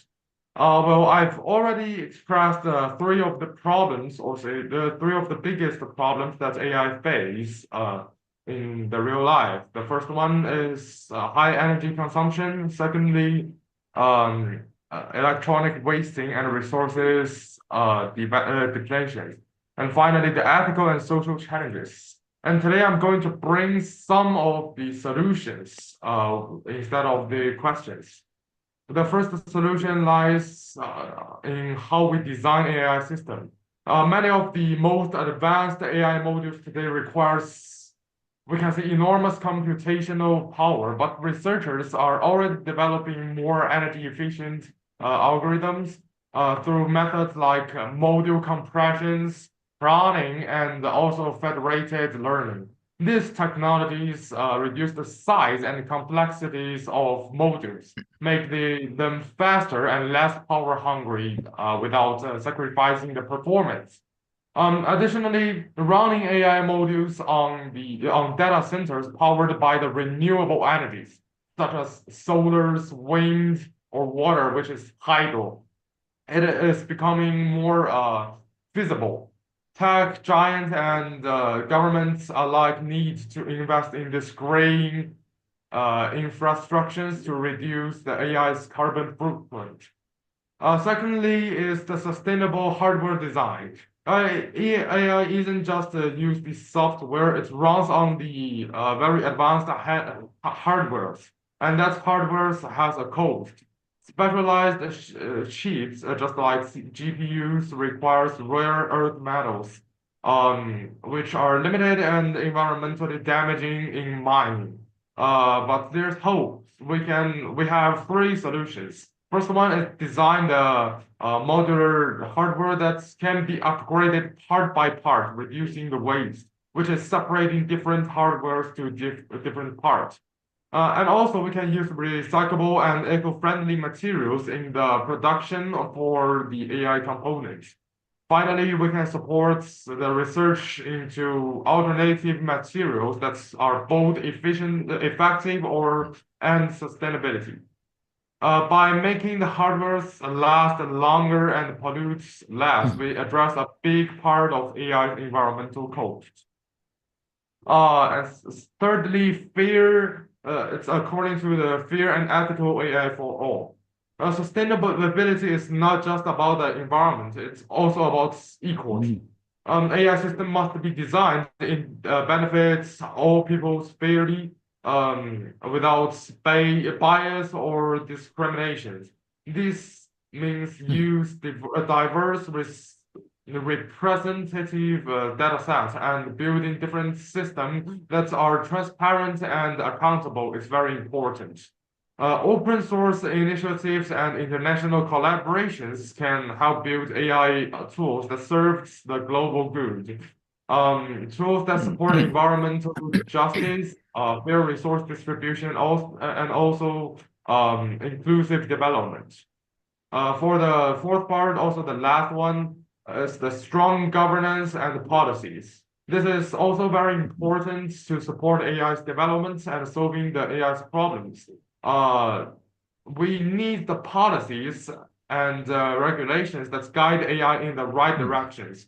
government should implement different frameworks, for example, that requires environmental impact assessment for large-scale AI projects and promotes the corporate responsibility in AI's development. Additionally, it also needs to ensure AI system that's aligned with long-term sustainability goals, not just a short-term profit. With the right rules in place, we can ensure that AI is used responsibly, ethically, and sustainably. To conclusion, AI is a double-edged sword, just like the title of my essay. But it does not have to be. If we act now to develop efficiency modules, sustainable hardware, ethical system, and also strong policies, we can turn AI into one of the greatest tools for protecting our planet and creating a better future for all. That's all of my presentation. Thank you. Thank you very much, Peter, for your thank you very much for your presentation. So stand by for a question from Professor Laird. Okay. Thank you, Peter, for your presentation. It's very insightful and informative. My question has to do with so great presentation on environmental sustainability and AI. Question about autonomy of countries. So question about the digital divide. So countries that have capital resources to put into AI versus countries that don't have those capital resources. And how do we ensure environmental responsibility in the expansion of AI, but also ensure that those countries that maybe don't have the same resources can continue to advance and develop and provide opportunities for all citizens within their countries? So balancing those things. Well, I think one of the most important points to achieve this target is to, we can say, to sell. In fact, it's not really possible for the government and the companies to public their technologies for free. So they need to. It's better for them to sell their core technologies and also provide the solutions that adapted to these AI systems. So I know it's not don't have a great possibility, but it's still most efficiency solutions. And also the technology countries just like China and America, they have all already published a lot of their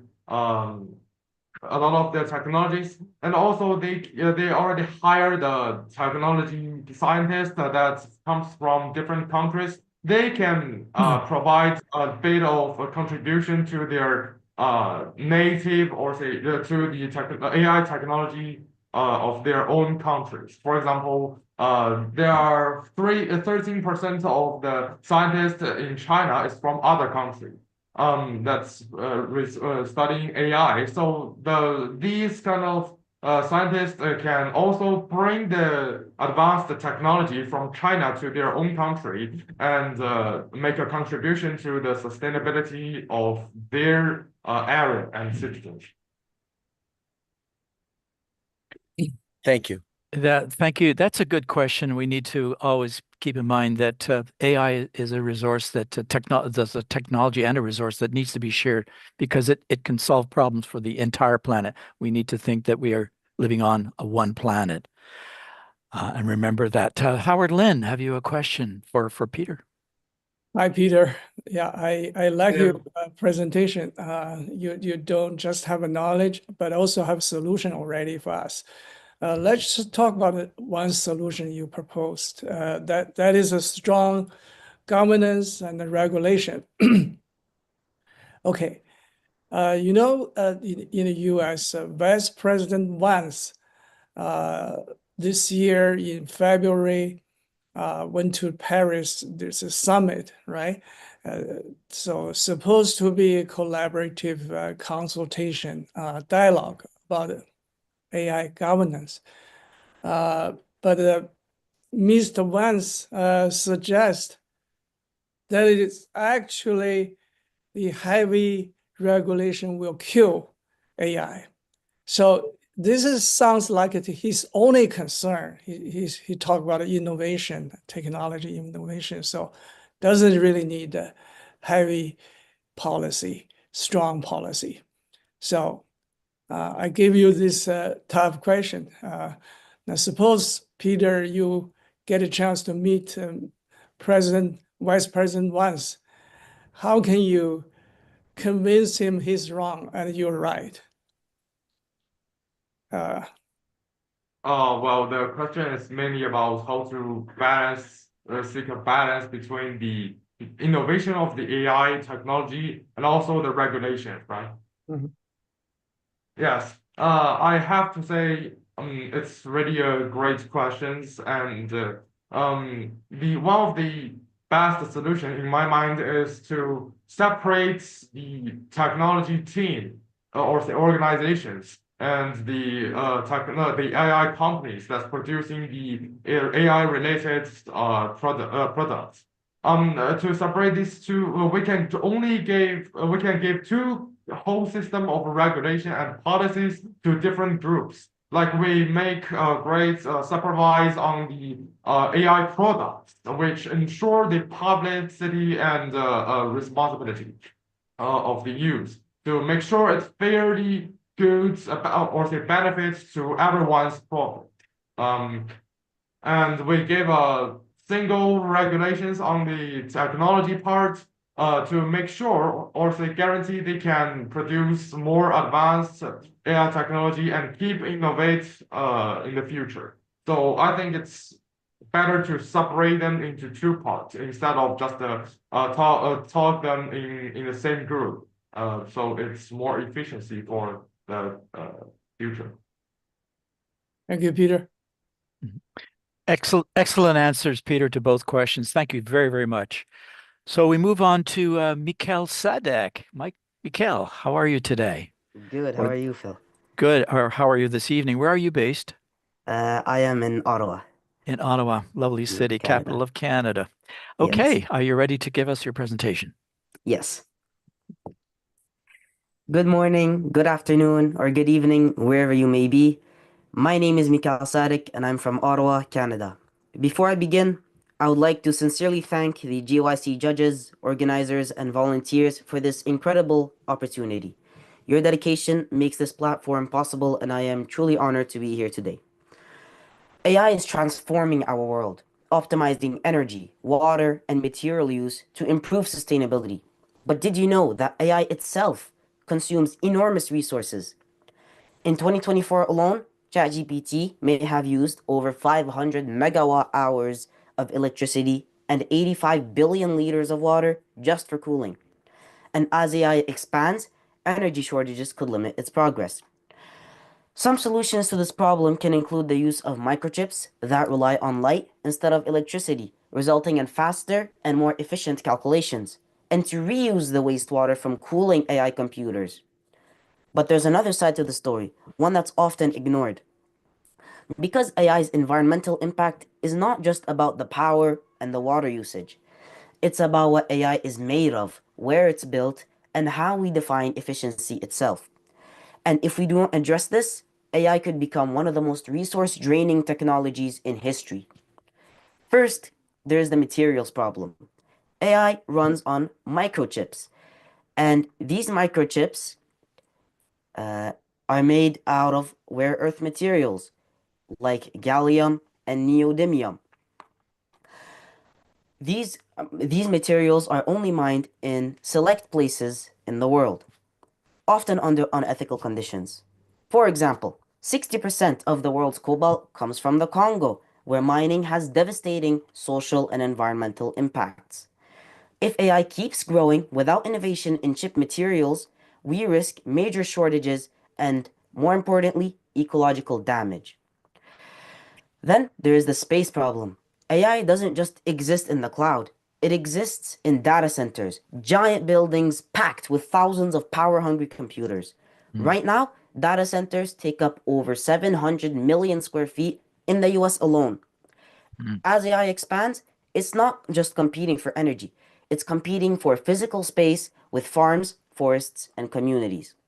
Finally, the AI industry is obsessed with bigger models, more parameters, and more processing power. But at what cost? Studies show that up to 80% of AI computations are redundant, meaning we're burning resources on unnecessary processing. Instead of constantly scaling up, we need AI that's designed smarter and not just bigger.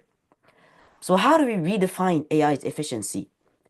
Instead of training massive, wasteful systems, we must optimize algorithms for efficiency. Secondly, researchers must find abundant, recyclable alternatives to rare earth metals. And thirdly, waste heat and water from AI data centers must be repurposed to power cities and homes. AI shouldn't just help sustainability, it should be sustainable itself. This is a challenge for researchers, industries, and policymakers alike. The future of AI depends on how we build it today. And if we do it right, we won't just be advancing technology. We will be securing a future where AI and sustainability go hand in hand. The time to act is now. Thank you. Thank you very, very much, Mikhail. You know, we often forget that there's an infrastructure that supports what we think of AI as being an invisible, invisible something you can't see, but it's supported by this tremendous infrastructure, and that is a problem. Thank you for that. You have a question, I think, coming from Professor Todd Green.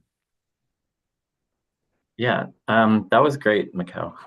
I think it's really important to look at the potential negative inputs of AI and yeah, awesome. I do have to ask if you are an Ottawa Senators fan first, because that will. No, I'm just kidding. Do you think the average consumer is concerned about the resources required by AI tools? And I feel like a lot of people might just sort of take it for granted. So how do you make the average person worry about this or be aware of it? That's, I think, maybe a big question, but hopefully something you have considered. Yes, thank you for that very important question. So yes, it is not really a great concern for many, as this topic is not really put out there. Right now, if you go search up about how much power, how much water, how many resources does AI consume just to operate, you won't find much. You might find that, for example, this is one of the most popular things, which is every time you give ChatGPT a prompt and it gives you a 100-word response, that 100-word response takes over a water bottle's worth of water. And this adds up and becomes, for example, in 2024, 85 billion liters of water. And AI is growing exponentially. So this amount is gonna double, triple. For raising awareness about this issue, I think that governments, for example, should be placing regulations where AI companies are required to publicly provide the statistics of how much power was used, how much water was used, etc. Another thing would be maybe incorporating this into the education system. Right now, educational aspects of AI are how to use AI, copyright, and the like. That's great, but it's also a great opportunity to expose students to the issues of sustainability regarding the use of AI. Yeah, and I think that if many people, if they were made aware that one water bottle is equal to a 100-word prompt, it would greatly not lessen their usage, but they would use ChatGPT in a smarter way. They would only use it for useful responses, for example. They wouldn't use it as much for entertainment, for example. Thank you. Yeah, that's awesome. I'm going to, after your presentation, I'm going to ask ChatGPT how bad it is for the environment and see if it's honest. No, great work, Mikhail. Awesome. Thank you very much. I'll never forget one bottle, one ChatGPT response. I've been listening very, very carefully as much as I could. working some technology in front of me here. But I think you're the first student today to mention the ChatGPT. I don't think I've heard anyone say ChatGPT. So that's great. Let's not talk about it anymore. Thank you so much. You have a question coming from Kelly Schultz. Kelly, go ahead. Kelly, just a second. Internet to catch up. Yeah. Hopefully that is good. There we go. I froze. I'm sorry. The joys of technology. Thank you, Mikkel. I very much appreciate you talking about the environmental factor of artificial intelligence. I know that it is quite high, and there's a lot to consider. You had mentioned there was a few factors that you were discussing, the mining piece, the electricity piece, and the water piece. Out of those kind of areas about AI, which one are you most concerned about environmentally? And what do you think we can do about that to kind of mediate that piece? Thank you. That's also another extremely important question. I think that we should not think of one more important than the other. We need all three. All three are essential in our lives. I think one of the solutions was I mentioned it briefly in the I can elaborate on it here is the use of photonic microchips. So basically, photonic microchips rely on light instead of electricity, so also known as fiber optics. This makes these chips up to 1,000 times faster and more efficient, and they use way less power. And with that comes the result that you do not need as many chips running at the same time to perform the same number of calculations, ultimately reducing the number of water needed to cool. So tackling the problem at the source, which is the computers that power AI, I think would be the solution in reducing the resource usage of AI. Okay, thank you. Thank you very much. Thanks again, Mikkel. So we move on. We have two students left to make final presentations.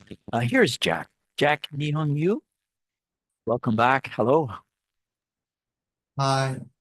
Hi, how are you?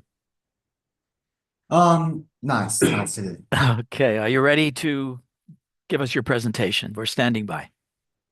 Yes, sure. So may I start now? Please go ahead. Okay, so hi everyone, I'm Jack, and today I'm going to talk about how AI improve the protection of ecosystem and animals. Actually, I use polar bear as an example that now, because of climate change and global warming, I think like ice has been melted in Arctic, and these are all signatures of the dangerous of some species and some habitat of different kind of animals.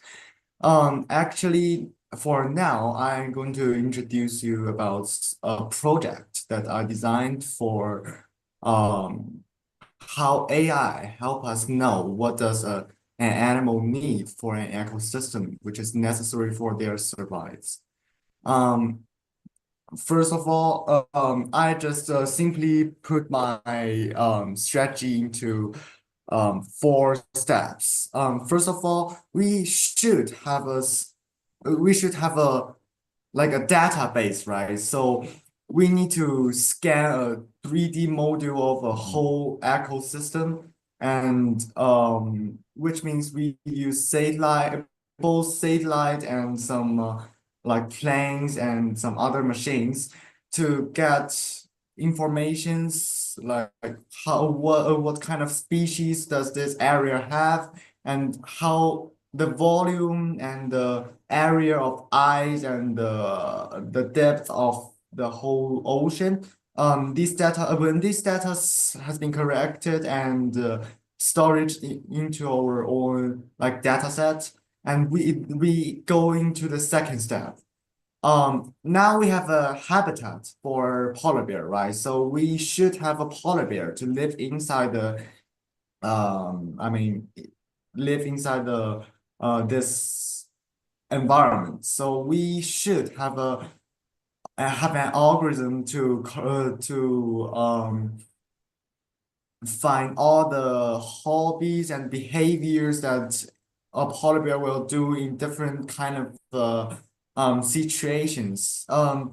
For instance, like when a polar bear is hungry, that it prefer to just go straight into the ocean and get some fish or something, or it will firstly go through the whole environment and like the habitat uh that it lives and find for some food that can be get more easier than go down to the ocean and catch the fish. And after that, we have an animal and have a place for this animal to live, right? Then we just put this animal inside the environment and try if it can survive when this data cannot be does not have any changes. And then there must be some problems comes out, right? Like the amount of fish is not enough, the area of ice that has been disappeared too much, or say too fast, then we should have a machine learning algorithm. This algorithm basically is just talking about just the purpose of this algorithm is for changing any kind of data to try if this polar bear can live better in this environment that being changed, that the data has been changed. Then these data will be stored into the second data set, which is the information that has been corrected. And in the end, when we get this corrected environment data set, we can basically just try to use some like artificial ways to produce a new habitat, or say a perfect habitat for polar bear to live. Because of it's just a like reality that happens in our computers. So we can kind of make sure that the data and the result that we get is most are correct. And then I believe that this kind of strategy it can be used for all kind of animals that endanger, and also help us to use our like humanity, or say artificial powers to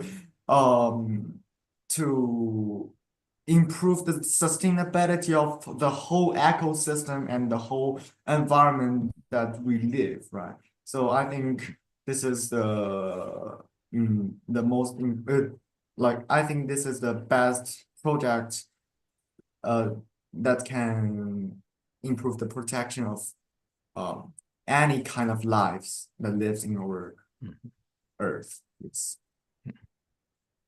Thank you, Jack. This is a subject I personally am interested in because I had the opportunity in my life to spend 3 months in the Arctic, and actually got to see polar bears up there. So we have a question, Zainab Hussein. Zainab. Hello. It's a very important topic that you're addressing here, Jack. Especially with the growing issue of climate change and its effect on the globe, especially the natural world, and how it affects the extinction of species. You mentioned how your proposed AI-powered methods of conservation can be used on not only polar bears, but other species, and it should be used to save other species around the globe from extinction that are affected by climate change. My question for you is that, in your opinion, in order to make this happen, in order to have this not only with the polar bears in the Arctic, but with all of the biodiversity around the globe. What actions and decisions should we encourage our world leaders to take in order to make this happen? Actually, I think for now, we have some places like zoos or something. These places are all just have the responsibility for feeding those animals, right? So, but actually, this kind of animal is not wildlife. We should have collaborations with zoos and some other places to collect the data and behaviors of animals. I think this is the most important thing to based on, because if we only have like a 3D model for the whole environment, I don't think that we can just monitor an animal very correctly without any reality database. Yes. Okay, thank you very much. Okay, thank you for the question and the answer. And Anulian Dwizi, Thank have you. you? Sorry. Thank you, Jack. That was interesting learning about your AI model and ways it can help preserve endangered animals and how you believe this can also be used to preserve other animals around the world. So my question is around what strategies would you use to convince institutions, governments, and communities around the world to adopt this model or make it a priority, because some of them might have other priority like hunger or disease and may not prioritize endangered animals. So what strategies would you use to encourage them to adopt this model? Well, actually, there's the most important thing because of this problem, like to save endangered animals, this kind of things has been recognized by most of the government in the whole world. So the most important thing that I think to promote is to promote these kind of things to like citizens and like normal populations that did not know how important that protecting different kind of multiplied animals and species. I think we can have many like videos and some stories and books that's written by different kind of people and focus on different consumer profile and make more people as much as we can know that how important and what can they do to support and to improve the protection of different of this strategy and how to protect animals. Thank you. Thank you very much, Jack. Let's hope we can do something for our polar bear populations that are in grave danger. And we move to our last finalist, Rufan Zhao. Thank you for your patience. Hopefully, we weren't too tired, Rufan. Where are you? Where are you based, and what time is it? It's night and I'm in China. Okay. Do you have enough energy left to sell your presentation to us? Yes. Anytime. Okay, good. Good luck. And anytime you're ready. So good morning, good afternoon, and good evening to everyone where you are. And thanks for the judges and instructors for this opportunity.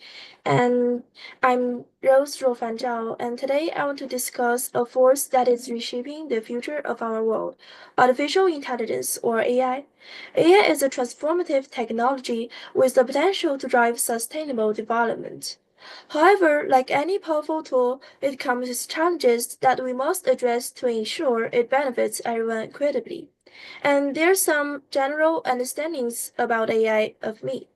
So let's begin by exploring the potential of AI in sustainable development. First, green energy and efficiency. AI has the power to make energy usage smarter. For instance, AI-powered smart grids can predict electricity demand and minimize waste. Smart buildings use AI to automatically adjust heating, cooling, and lighting, significantly reducing the energy consumption. Even our transportation systems can benefit. AI optimizes routes, reduces traffic congestion, and cuts down emissions. Second, quality education. Education is a cornerstone of a better future, and AI can unlock its potential for everyone. AI-driven online learning platforms offer personalized lessons tailored to individual student needs. And language barriers, AI translation tools break them down, making education accessible across borders. In remote areas, virtual AI teachers bring high-quality education to students who might otherwise be left behind. Third, health promotion. AI is revolutionizing healthcare. It can analyze medical images to detect diseases like cancer at an early stage, saving countless lives. AI accelerates drug discovery, making treatments faster and more affordable. Additionally, AI health assistants provide individuals with personalized lessons, empowering them to manage their health more effectively. Fourth, economic growth. AI is a driving force behind global economic growth. In manufacturing, it enhances productivity and reduces costs. In finance, it improves risk assessment and fraud detection. And in e-commerce, it matches supply with demand, fostering growth and innovation. The potential of AI is vast, but let's not overlook the challenges it presents. First, technical risk. AI systems are not infallible. They can be biased, insecure, or difficult to interpret. For example, biased algorithms in hiring processes have been shown to favor certain demographics over others. If we fail to address these issues, they could exacerbate inequalities and unmet trust in technology. Second, ethical challenges. Who is accountable when AI makes a mistake? How do we ensure it doesn't perpetuate discrimination? These are complex questions, and we need robust ethical frameworks, such as the EU's AI Act or the IEES ethical guidelines to guide us. Third, social impact. AI-driven automation may displace jobs, leaving many unemployed. Moreover, unequal access to AI could widen the digital divide, leaving certain communities further behind. We must invest in reskilling programs and ensure equitable access to AI technologies. In conclusion, AI is a powerful tool for sustainable development, but to fully harness its potential, we must confront its risk head-on. We need to make AI safer, fairer, and more transparent. We need ethical frameworks to govern its use. And most importantly, we must ensure that everyone everywhere can benefit from AI, not just the privileged few. Ultimately, the future of AI is in our hands. If we use it wisely, it can help us build a more transparent, sustainable, equitable, and prosperous world. Let's work together to ensure that AI becomes a force for good, shaping a future we can all be proud of. Thank you. And thank you, Rufan. You hit on some of the hot button topics. You talked about the economy, health services, education, and it's green energy. I think a term that I really like hearing a lot is the notion of a smart building. We have many schools with flat roofs. We could be using solar power to run those schools. So thank you for that very much. And you have a question, and it's going to be coming from Professor Laird, Phil Laird. Hi, Rufan. Thank you for your presentation. I'm glad that you came last in the sequence of different presentations because you seemed to sum everything up. You covered a lot of different areas and were able to touch on a lot of the different presentations that we've had so far. So maybe I'll ask you a bit of a sum up final question. If you could design an AI solution what would the characteristics of that solution be for you? What would be the things you would look for in a good solution for a sustainable future? You mean like what should it include? What should it include? For What are the things you think it should include for the best kinds of solutions? Well, I think it should include many of things such as education or medical things, and also that benefits people. And I think AI should be an assistance to people, and uh, this should be helpful for people to use. And like maybe it should be more smart and can have some more solutions to the complex questions of that our people it's hard to solve. Uh, yeah, that's what I think. Great. Thank you. Good answer. Okay. Thank you very much. And the last question of the day goes to Professor Todd Green. Todd, are you ready with the question? Yeah, I am. Okay. So Rufan, I like that I teach marketing, and oftentimes we're focused on making people buy more and use more. I like that you thought about the ethical issues. So what drew you to want to give a both sides argument? So it feels like you're interested in the good and bad. So what motivated that in the first place? Well, from my perspective, I think that everything in the world have both benefits and drawbacks. So when I think of this AI, I think I not only think of its benefits, but also think their problems of that are not very good for people. So I think they are all important since the benefits can help people, but the drawbacks can also like impact people. So if we know the drawbacks, we can like sometimes can know it before and can predict some bad things to happen. Thank you. Great. Thank you so much. Thank you so much, and thank you everybody. So don't log off because our judges are going to submit, if they haven't already, are going to submit their scores on all these finalists, and we're going to be able to come back in a few minutes with the finals.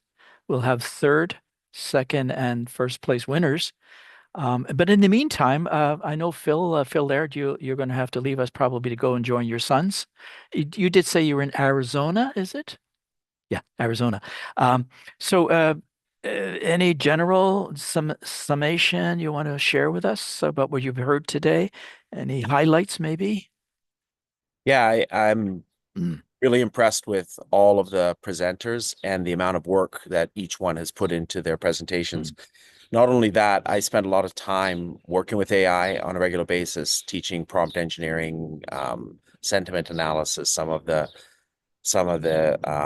things that have been touched on a little bit today. And I think what I did learn today is how broad and far-reaching the use of AI is today.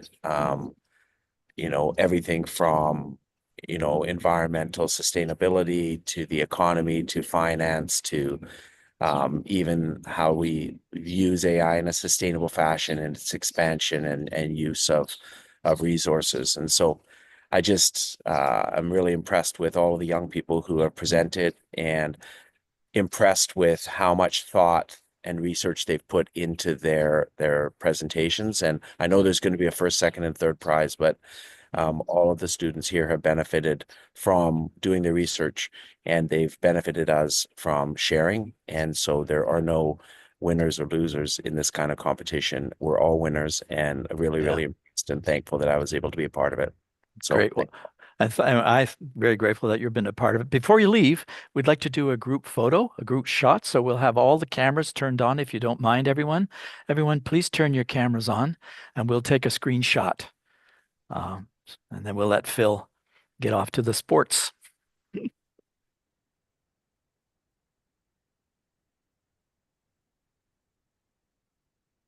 So just stand by, everybody. We're going to put all of our cameras on one screen, and we'll take a group photo. Smile. I appear to be the only one on screen right now. Are we going to get the group shot? And then after we do this, we'll be asking for general reflection from Anuli.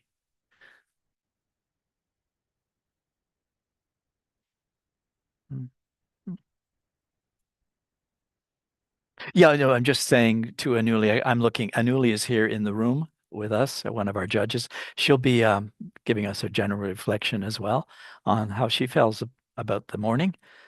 But let's get that photo, screenshot of everyone. Our technical team is working on this.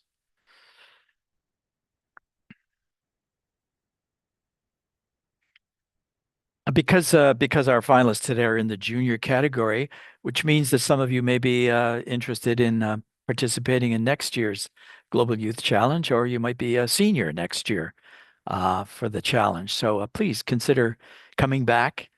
We don't know what the topic is. We'll be putting that topic up on the Global Youth Challenge website at some point.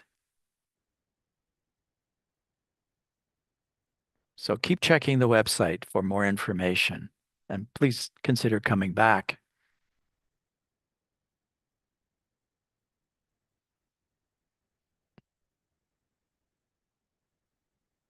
Are we good? It's been taken. Okay, I'm told the photo's been taken. Good. That's great. So Anuli, Wizi, what do you feel about the morning? It's been 2.5 hours. Yes, like all the other judges, I'm really impressed and amazed at the quality of work the students have presented, the thought process, the creativity, the broad range of topics, and also looking at not just the positives, but also some of the areas that we need to look at or be aware of, or constraints, challenges, and providing some recommendations. I am totally wowed by the positivity. So I have great prospects for the future and what we could potentially achieve with AI following this discussion. So well done, everyone. Kudos. Yes, kudos to everybody. So we're going to be offering 3 prizes in the third place six prizes in the third place category. We're going to be offering 3 in the second place category, and there'll be only one first place winner. So we're tabulating all of that right now in the background. Our judges have read your essays, assessed your art, listen to your speeches, and listen to you again today as we've live streamed on YouTube and Billy.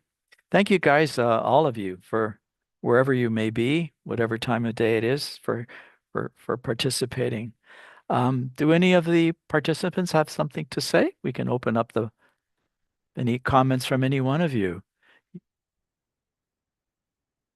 I'd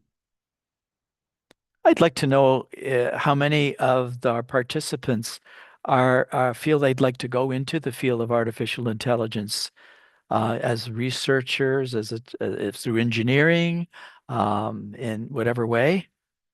Has your research sparked an interest in making this a career for your life?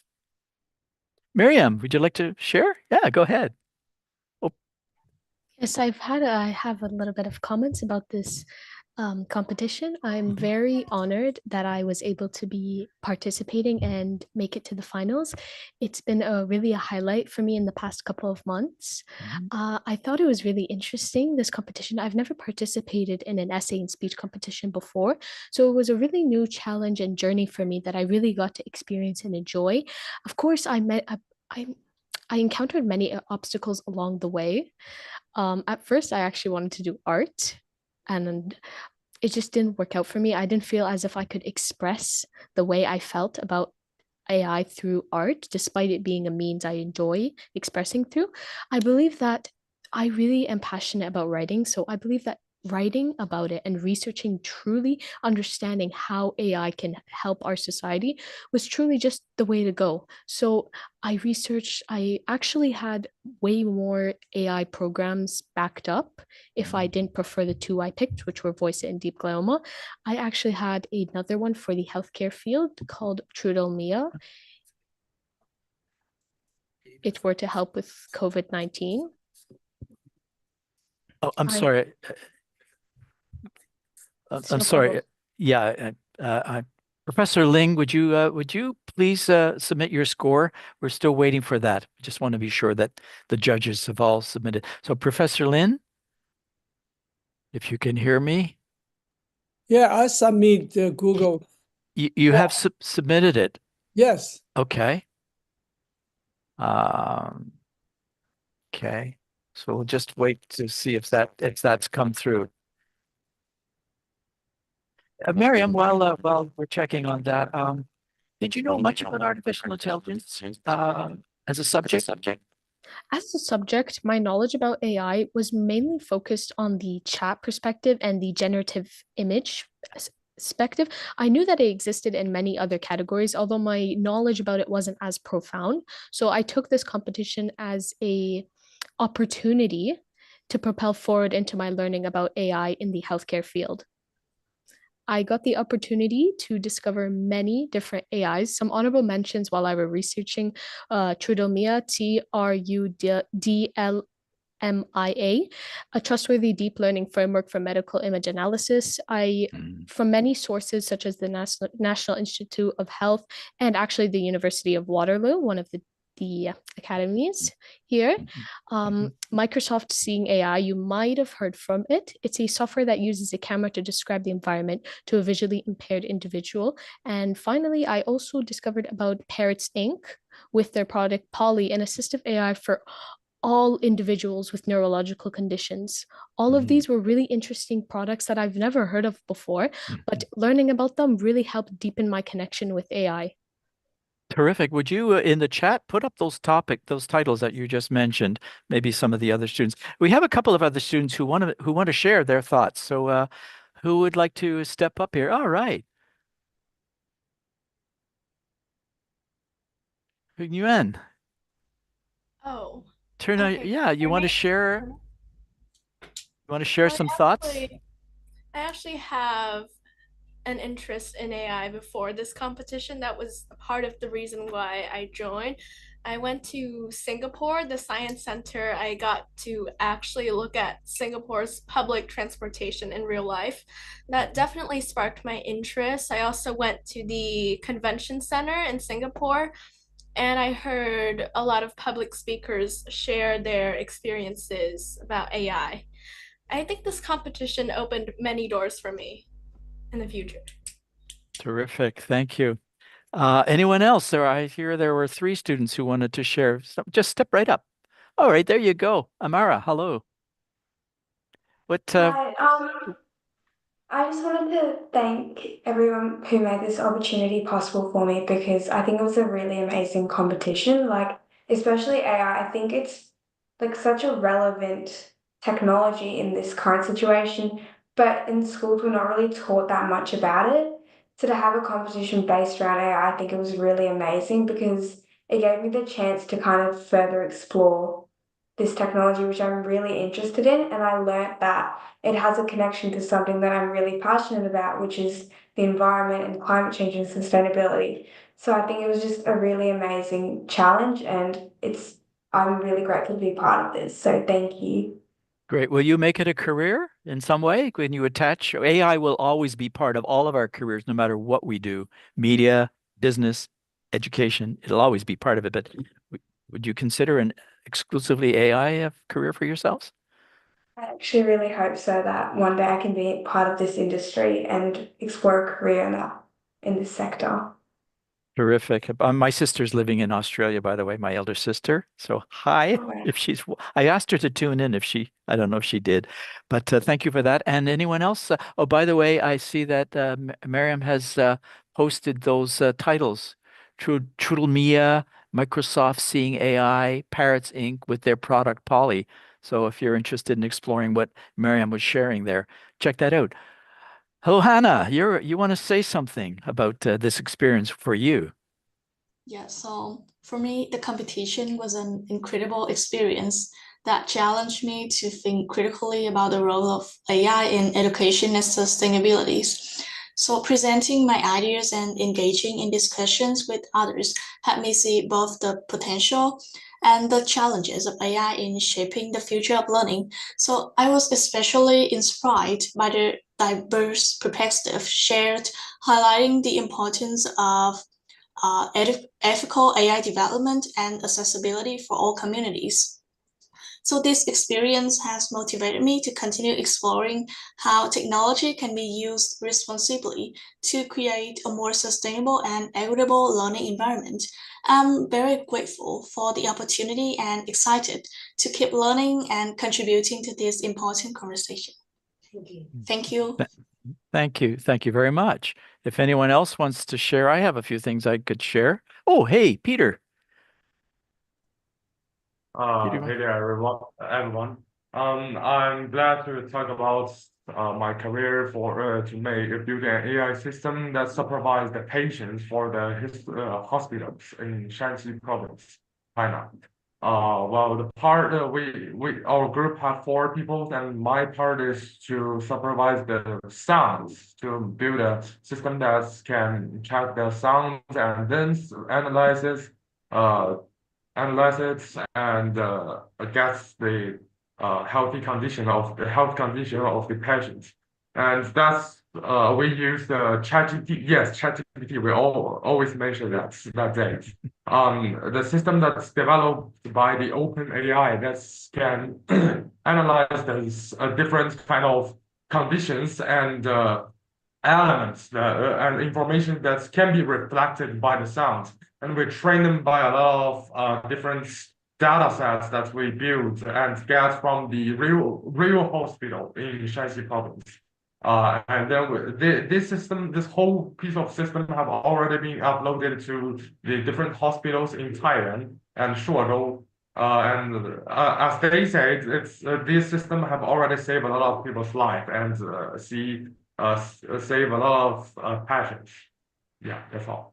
Oh, Peter, that's exciting to hear. It's always exciting to hear when students are applying these theories and knowledge that they gain in practical ways. We've had a number of students in the senior division who actually have been building systems. And yeah, congratulations to you and your group. Something you can do as a team. Good work. Anyone else want to share? Are you doing any practical work with our? Hey, there you go. So Yeah. hello.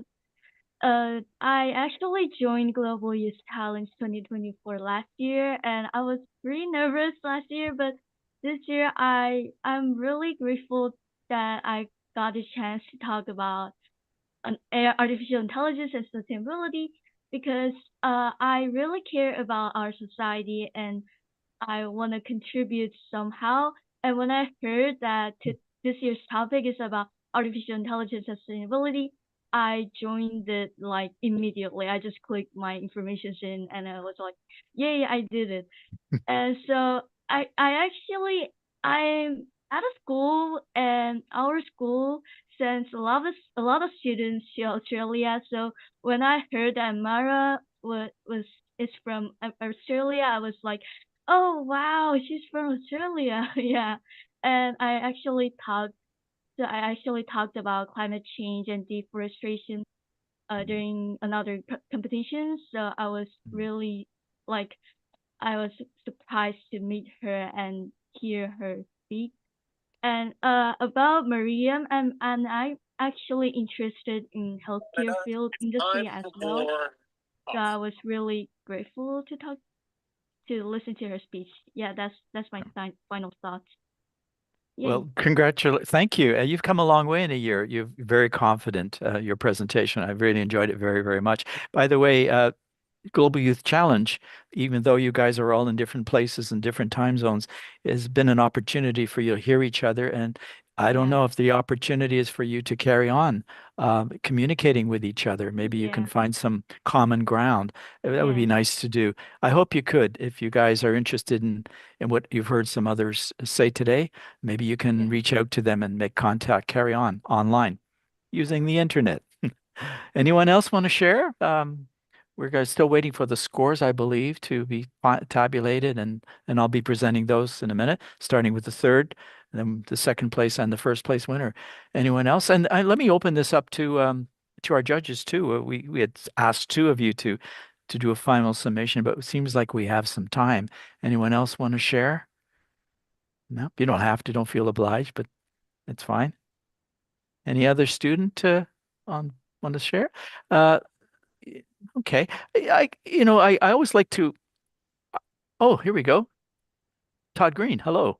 Hey, I just wanted to say I feel like all of the finalists could take my classes at the university level and do well. Honestly, I was really impressed with the level of detail and the third party research level is incredible. So I teach undergrads and master's students, including MBA and MSCs, and I thought your student you're learning a lot about research already, which is a great way to make a strong argument and to illustrate it with research. That's really, really impressive. And it's something that I sort of harp upon with my undergrad students sometimes. So some of those essays had 15 plus references and sources. So to me, that's really impressive that you understand how to make a strong argument, because that's ultimately what you're trying to do with all of us is to make a strong case for the value of your topic and your proposed solutions.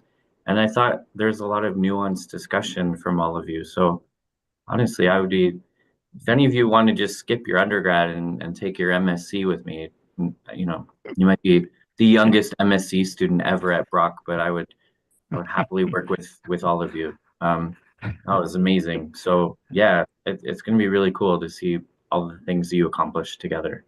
So good work. Great. Great. Brock University is an esteemed university. We've been there several times. I teach for the last 2 summers and perhaps this summer as well. I've had the privilege of working with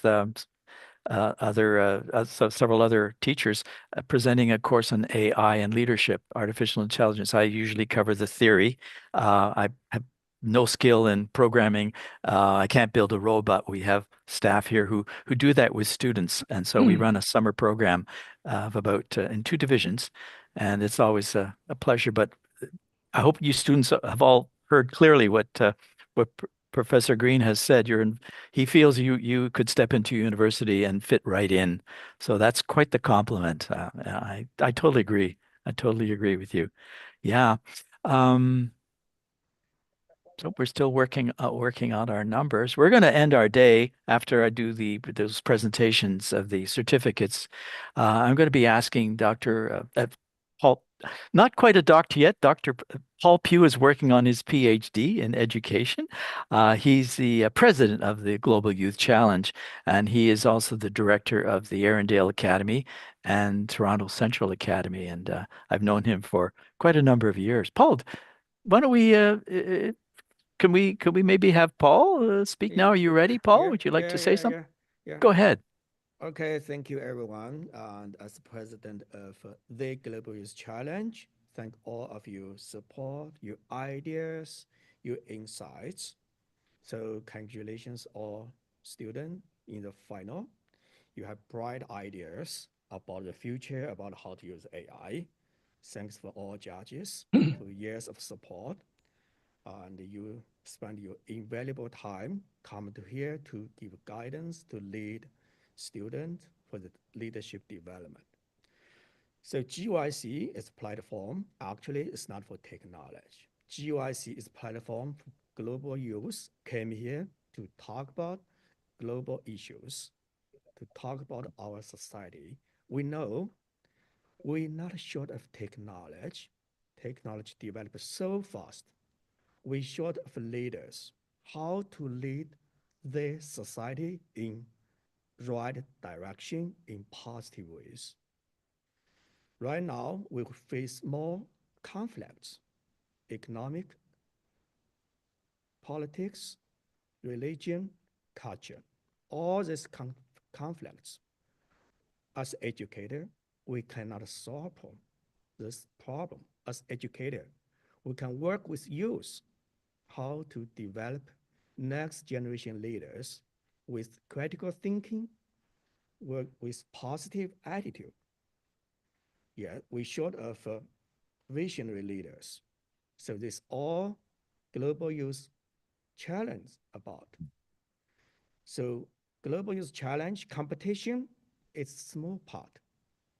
We want to build a community. People continuously discuss about the world issues here. Yesterday, we just had a meeting in UFT with Education Institute. We talked about how to make global youth challenge after competitions, people still connected. Maybe we can meet monthly, discuss the world critical issues. So we will start this. So we need all your contributions. So here today, you have good vision. Someone, you have some way of innovation, but also we're looking for continued put your action to work on, to impact others in the positive ways. We get more support here. Everybody talk about AI right now. Just here, we have, many different generations here. We have here the oldest judge, George Ventiker, and he's 84, 85 years old. We have student about 13 years old. We have Philip here. I think, Philip, you are not AI pioneer, right? But you are AI education pioneer. And Philip made a documentary, 1986. So this is very early stage about AI education. So as you know, you are a student for years, you are at school, what you are doing? You study knowledge. But right now, I think maybe when I start with knowledge, we should start with identify problems. What problem we face? Then after that, we work with AI to solve problem. Because AI can give you a lot of ideas, cross disciplines to dig out solutions. So we learning way should be changed before we spend, from year 6 to spend 20 years, 25 years study to accumulate all knowledges. After that, we try to use knowledge to solve problem. But right now, we don't need that. We can start on identify problem. Then looking for solutions, use AI. I think this is a new way to learn. So for me, for years, I put my time work on AI and education. So in AI age, how to learn, how to teach. So we should change our learning style. So right now we're looking for more critical thinkers, just like you.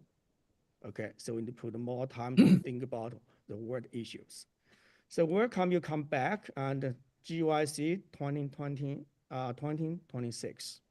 And hopefully you come, you serve, also you bring more around you, 10, 20 people participate. Thank you, all of you. Oh, thank you very much. Thank you very much, Paul, for that. So I'm told we have we can now project our lists of winners. We'll start with the third place. I do want to remind the judges would like to do some interviews with each one of you after this. We've completed that section. If you wouldn't mind staying around, but here we go. Third place winners, and we'll have 6 third place winners. Stand by. Drum roll. I do play the drums. I wish I had it right here. I'd give you a drum roll. Here we go. Third place winner. Ying.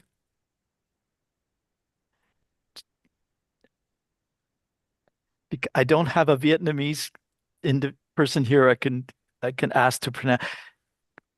Chiao Ning.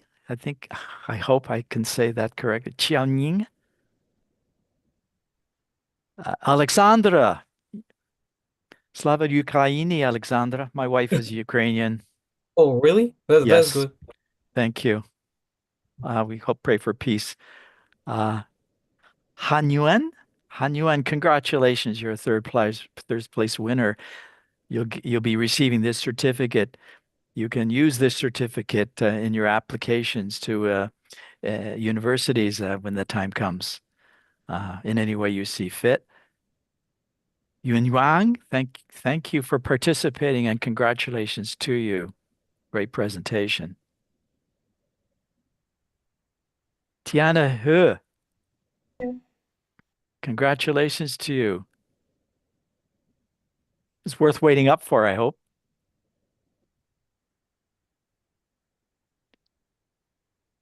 And Yao New, if I pronounce that, I'm sorry. I'm very, very bad with pronunciations. You're a third place winner. So those are the our third place winners.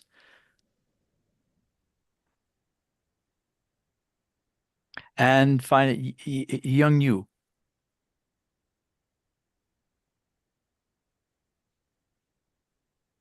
I hope you found the competition worthwhile, that you've learned not just from what you achieved, but learned from other students as well. So it's been a great day. Oh, Rufan Zhao, third place winner. Thank you. I think that's more than six. Yeah, there is more than six. So I was told we'd have six, but we've exceeded that. Here we go. Drum roll.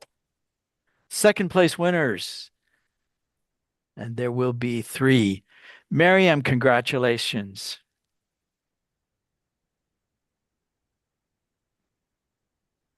Thank you for this opportunity. I enjoyed your presentation very much. Hanyu, congratulations, second place winner. Yes, thank you so much. You're very welcome. And Amara, congratulations as a second place winner. Thank you. And let's all hold our breath and stand by. Who is? Oh, okay. Hurrah, second place winner. So we've added another to our second place winners. Thank you. You're welcome. You're welcome.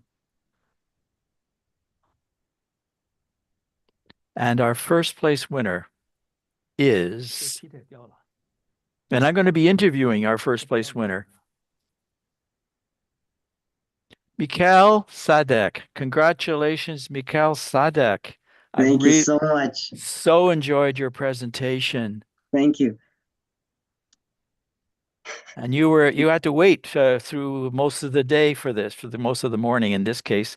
Yeah, consumption of power. You talked about water and hydro and the infrastructure that we rely on and put so much pressure on to support the technology. And as I said, I'll never forget one water bottle. Mm-hmm. To support one 100-word, I think you said, response on ChatGPT. Yes. I use ChatGPT. Don't let any teacher tell you they never use ChatGPT. I certainly use it. Rubrics. It saves me a lot of time in developing rubrics. Yes. Okay. So there we go. Mikhail Sadek is our first prize winner. So let's see you. There you go. So how do you feel? I feel good. Yeah. It was a good journey. It was a very good experience. The info that I picked up along the way. It was a very good journey. Yeah. And I'm very honored to be here. Was there anything you personally learned from other? It was very hard. I would not have been able to personally choose a prize winner. There were so many who could take a first prize. And you should all know that from my point of view. But was there something you learned today from one of the other presenters or more? I think one thing would be that we all have really good ideas, and to change the world, we must collaborate. We must all come together, put our ideas forward, and we are one, and we are the future generation, and we must make the change happen to ensure the sustainability of our future. Yeah. This morning, this morning, when I was thinking about my opening remarks, a line from a band that I like, a rock band. The band is called The War on Drugs. I don't know if anyone's familiar with The War on Drugs, but there's a line in one of their songs: "We are all just walking through this darkness on our own." And there are many, many days now where I feel that we are all walking through this darkness, and we have to solve these problems that divide us. But AI technology can help us. If we allow it, if we use it wisely, it can help us to get out of this darkness into the light that we so need, I think. Anything else you want to say? What are your goals in life in terms of careers? What you want to do? I hope. I mean, this is. Well, first, I want to thank you all for this opportunity. It was a very good experience. The experience is very unique. In my career, hopefully, we'll see. I'm not sure 100% what I'd like to do, but I would 100% like to go somewhere related to possibly technology, possibly AI. We'll see. It's Okay. still exciting. You're based in Ottawa, an excellent university. The University of Ottawa have two nephews who have attended there. So great. I think probably some of you who are in late time zones would like to go to bed. So I think we'll probably thank you all one last time, and I'd like to just ask the judges to stand by. So remember, competition again next year. Don't know the topic just yet. Maybe you can suggest in the chat some topics you think we might consider, and Paul would look at those. So thank you all very, very much. It's been a great pleasure listening to you and having a chance to chat, and the judges as well, I'm sure, feel the same. Thank you all very, very much. So that concludes Global Youth Challenge 2025.